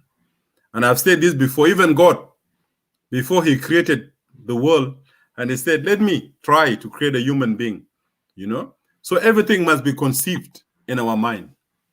Life, my dear compatriots, is based on two things: hope and patience. ما في زيادة. حياة عمل. You know, عمل وصبر. ده حاجتين ديل. لو عندك عمل وعندك صبر بتنجز كتير في الدنيا. So life is about having dreams and also having the patience. Today, the discussions we've been having, we have been inspired and installed in our people's hearts after they have been let down by the political leaders that have been ruling our country from 2011, when many have lost hopes. Today, we have taken them to the mountain of the hope, and now they can have faith like us, the way Abraham, when God told him and said, look at the sky, and told him to count the stars. And Abraham could not count the stars. And God said, I'll make you a father of a great nation. Abraham did not doubt God. You know, although he looked at the star, he could not count it. He said, how could I? Just a simple man, a nomad, you know, producing children that cannot be counted. But because of that faith, he had faith in God. You know, he had faith in God, and God did really realize his promise, and he achieved the promise that he was promised. The same thing with our people. We are inspiring you to see how your country, South Sudan, could be great. What you have today is not the best that South Sudan could be. South Sudan days of the beautiful days in South Sudan has not yet to come. But we are sure change is going to come no matter what. Nobody will last in the power forever. That's the lesson from history. The only constant thing in history is change. Tagir is the only constant thing in life. And change will come. Be it Kir Mayadit, be it Riek Machar, be it who. Time will come, they'll no longer be there. But you know what? One thing will remain. That's the Republic of South Sudan. And after all of us here have gone and our bones have rotten and become oil, generations will remain and South will remain. So in conclusion, Edward, the discussion has agreed, and the discussant, they have agreed. There's a consensus that given the political diversity in our country, the best option for our country to live in political stability and to have economical progress is the adoption of federalism. Federalism that is not based on tribalization, not an ethnic federalism, but we are talking about federalism that is based on territorial integrity, where all South Sudanese could come together. So we agreed that federalism is the most important and convenient form of governance that we can rule our country with. The second thing we have agreed on, we said in order to cement the ideals of federalism, there's a need for us to have a progressive constitution. A constitution that is people-oriented, people-centered. A constitution that is a social contract. So we write it in our own liking and our own image, where we say, we the people of South Sudan, we the people of South Sudan agree that our country should be run on federalism. So that constitution is important, and it will be a step towards building the country that you and I are dreaming about.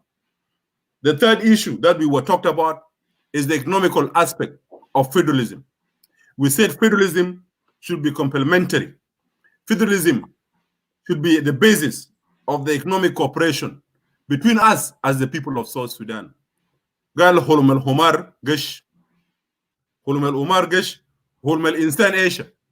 شفتها? So without providing the basic needs and economical necessity to our people, we'll be wasting our time. Federalism must be translated into the economical value, where the people of South Sudan will economically rise, you know, from this abyss of destitution. We are not even poor under this government. We are actually destitute.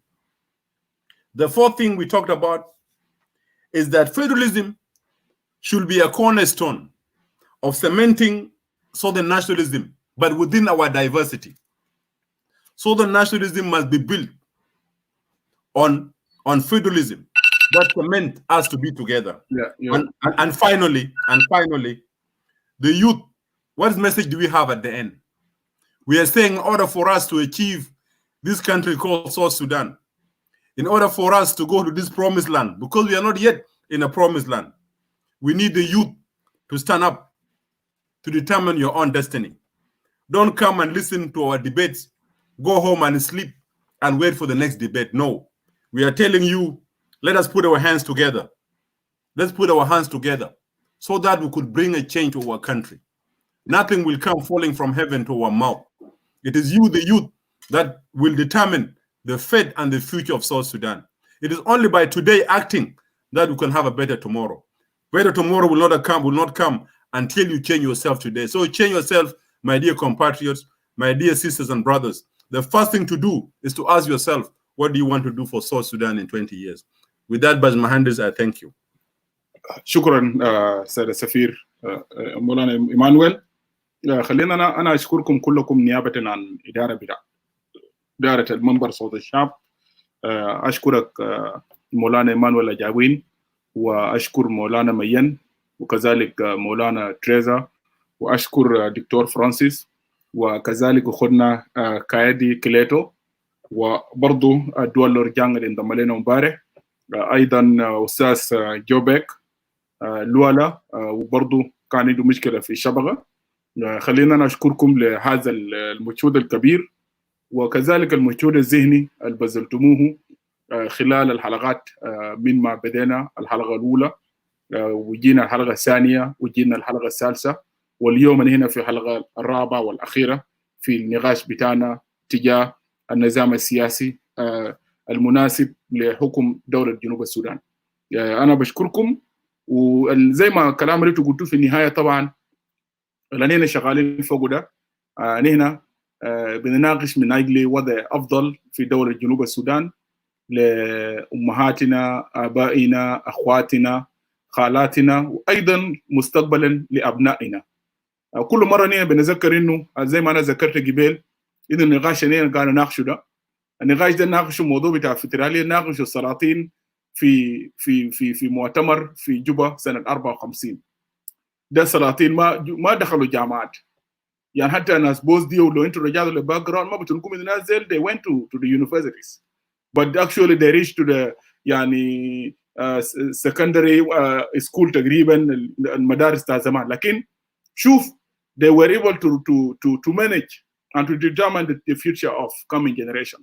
عشان كده انا قبل وانا قاعد اقرا في المقررات بتاع المؤتمر كلامهم كان واضح انه confederation كان خاطينه خيارين، federation and confederation, and confederation will be alternative إذا federation ما يطبق في السودان.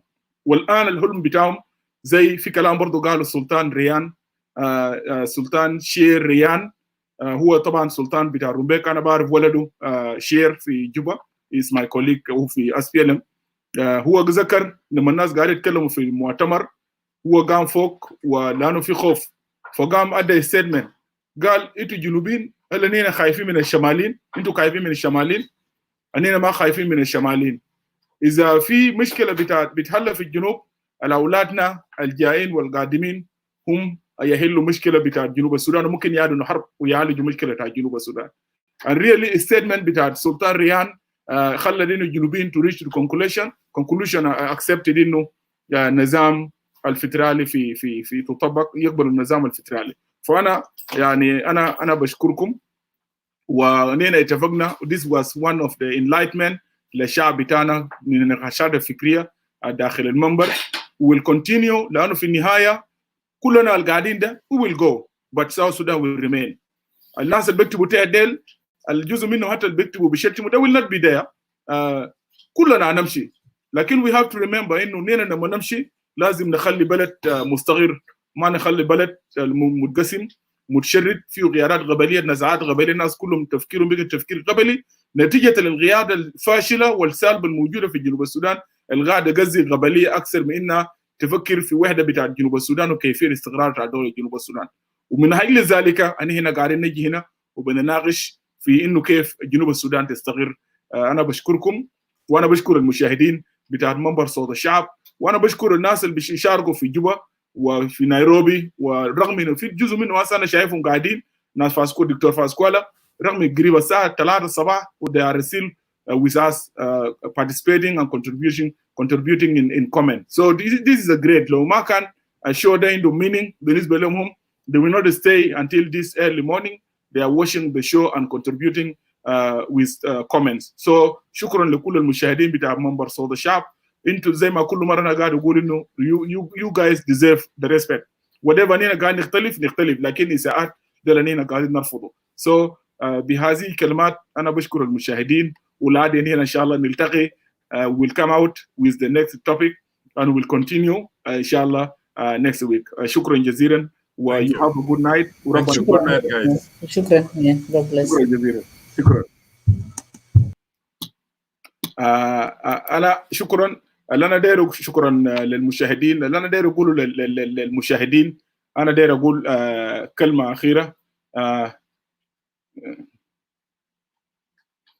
داير اقول كلمه اخيره للناس المشاهدين، انه ما يختلفنا في الافكار، لكن احنا نحترم افكارنا، ما نسيء للبعض، لانه في النهايه زي ما بقول القانون الثالث من القوانين بتاع نيوتن، انه لكل فعل رد فعل مساوي له في المقدار ومضاد له في نفس الاتجاه. and the same way اللي انت ممكن تفتكر ممكن تسيء لزول ثاني، الزول ده برضه ممكن يسيء لك، لكن ده برضه ما بيخدم النقاش الفكري اللي يفترض ان احنا نستفيد، وبسببه جزء منكم قاعدين معنا هنا 3 hours. يعني ناس كتير بتقعد هنا 3 ساعات. It is not because of law. If and the discussion is not valuable, nobody will stay here. So you have a good night. You have a thank you. خلينا برضو نعتذر لكم لو هنا قبل جرحنا زول في خلال الكلام بتاعنا، أننا بنعتذر نيابة عن المتحدثين، وبرضو لو الإدارة بتاعت منبر قدرنا برضو نسيء للناس يفتكر إن هنا قصدناك. أنا داير أقول له we did not mention you, we did not mean to insult you, but what we mean is to send our message to the people of South Sudan. So sorry for that. We'll withdraw. لو في أي كلمة نحن استخدمناه كأنسول anyone, we'll tell you we are sorry for that on behalf of the speakers. You have a good night. God bless you. God bless South Sudan, and bye.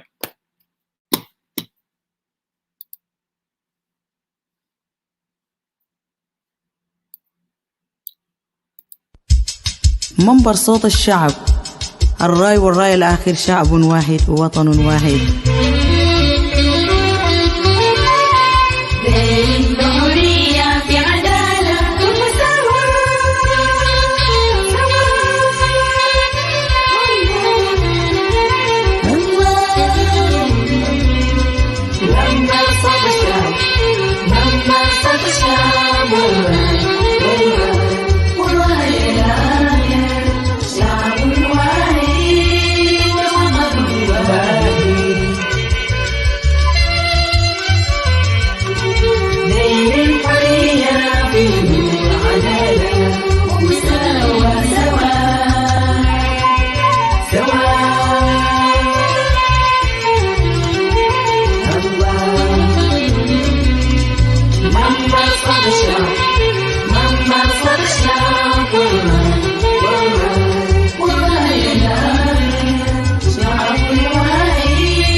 They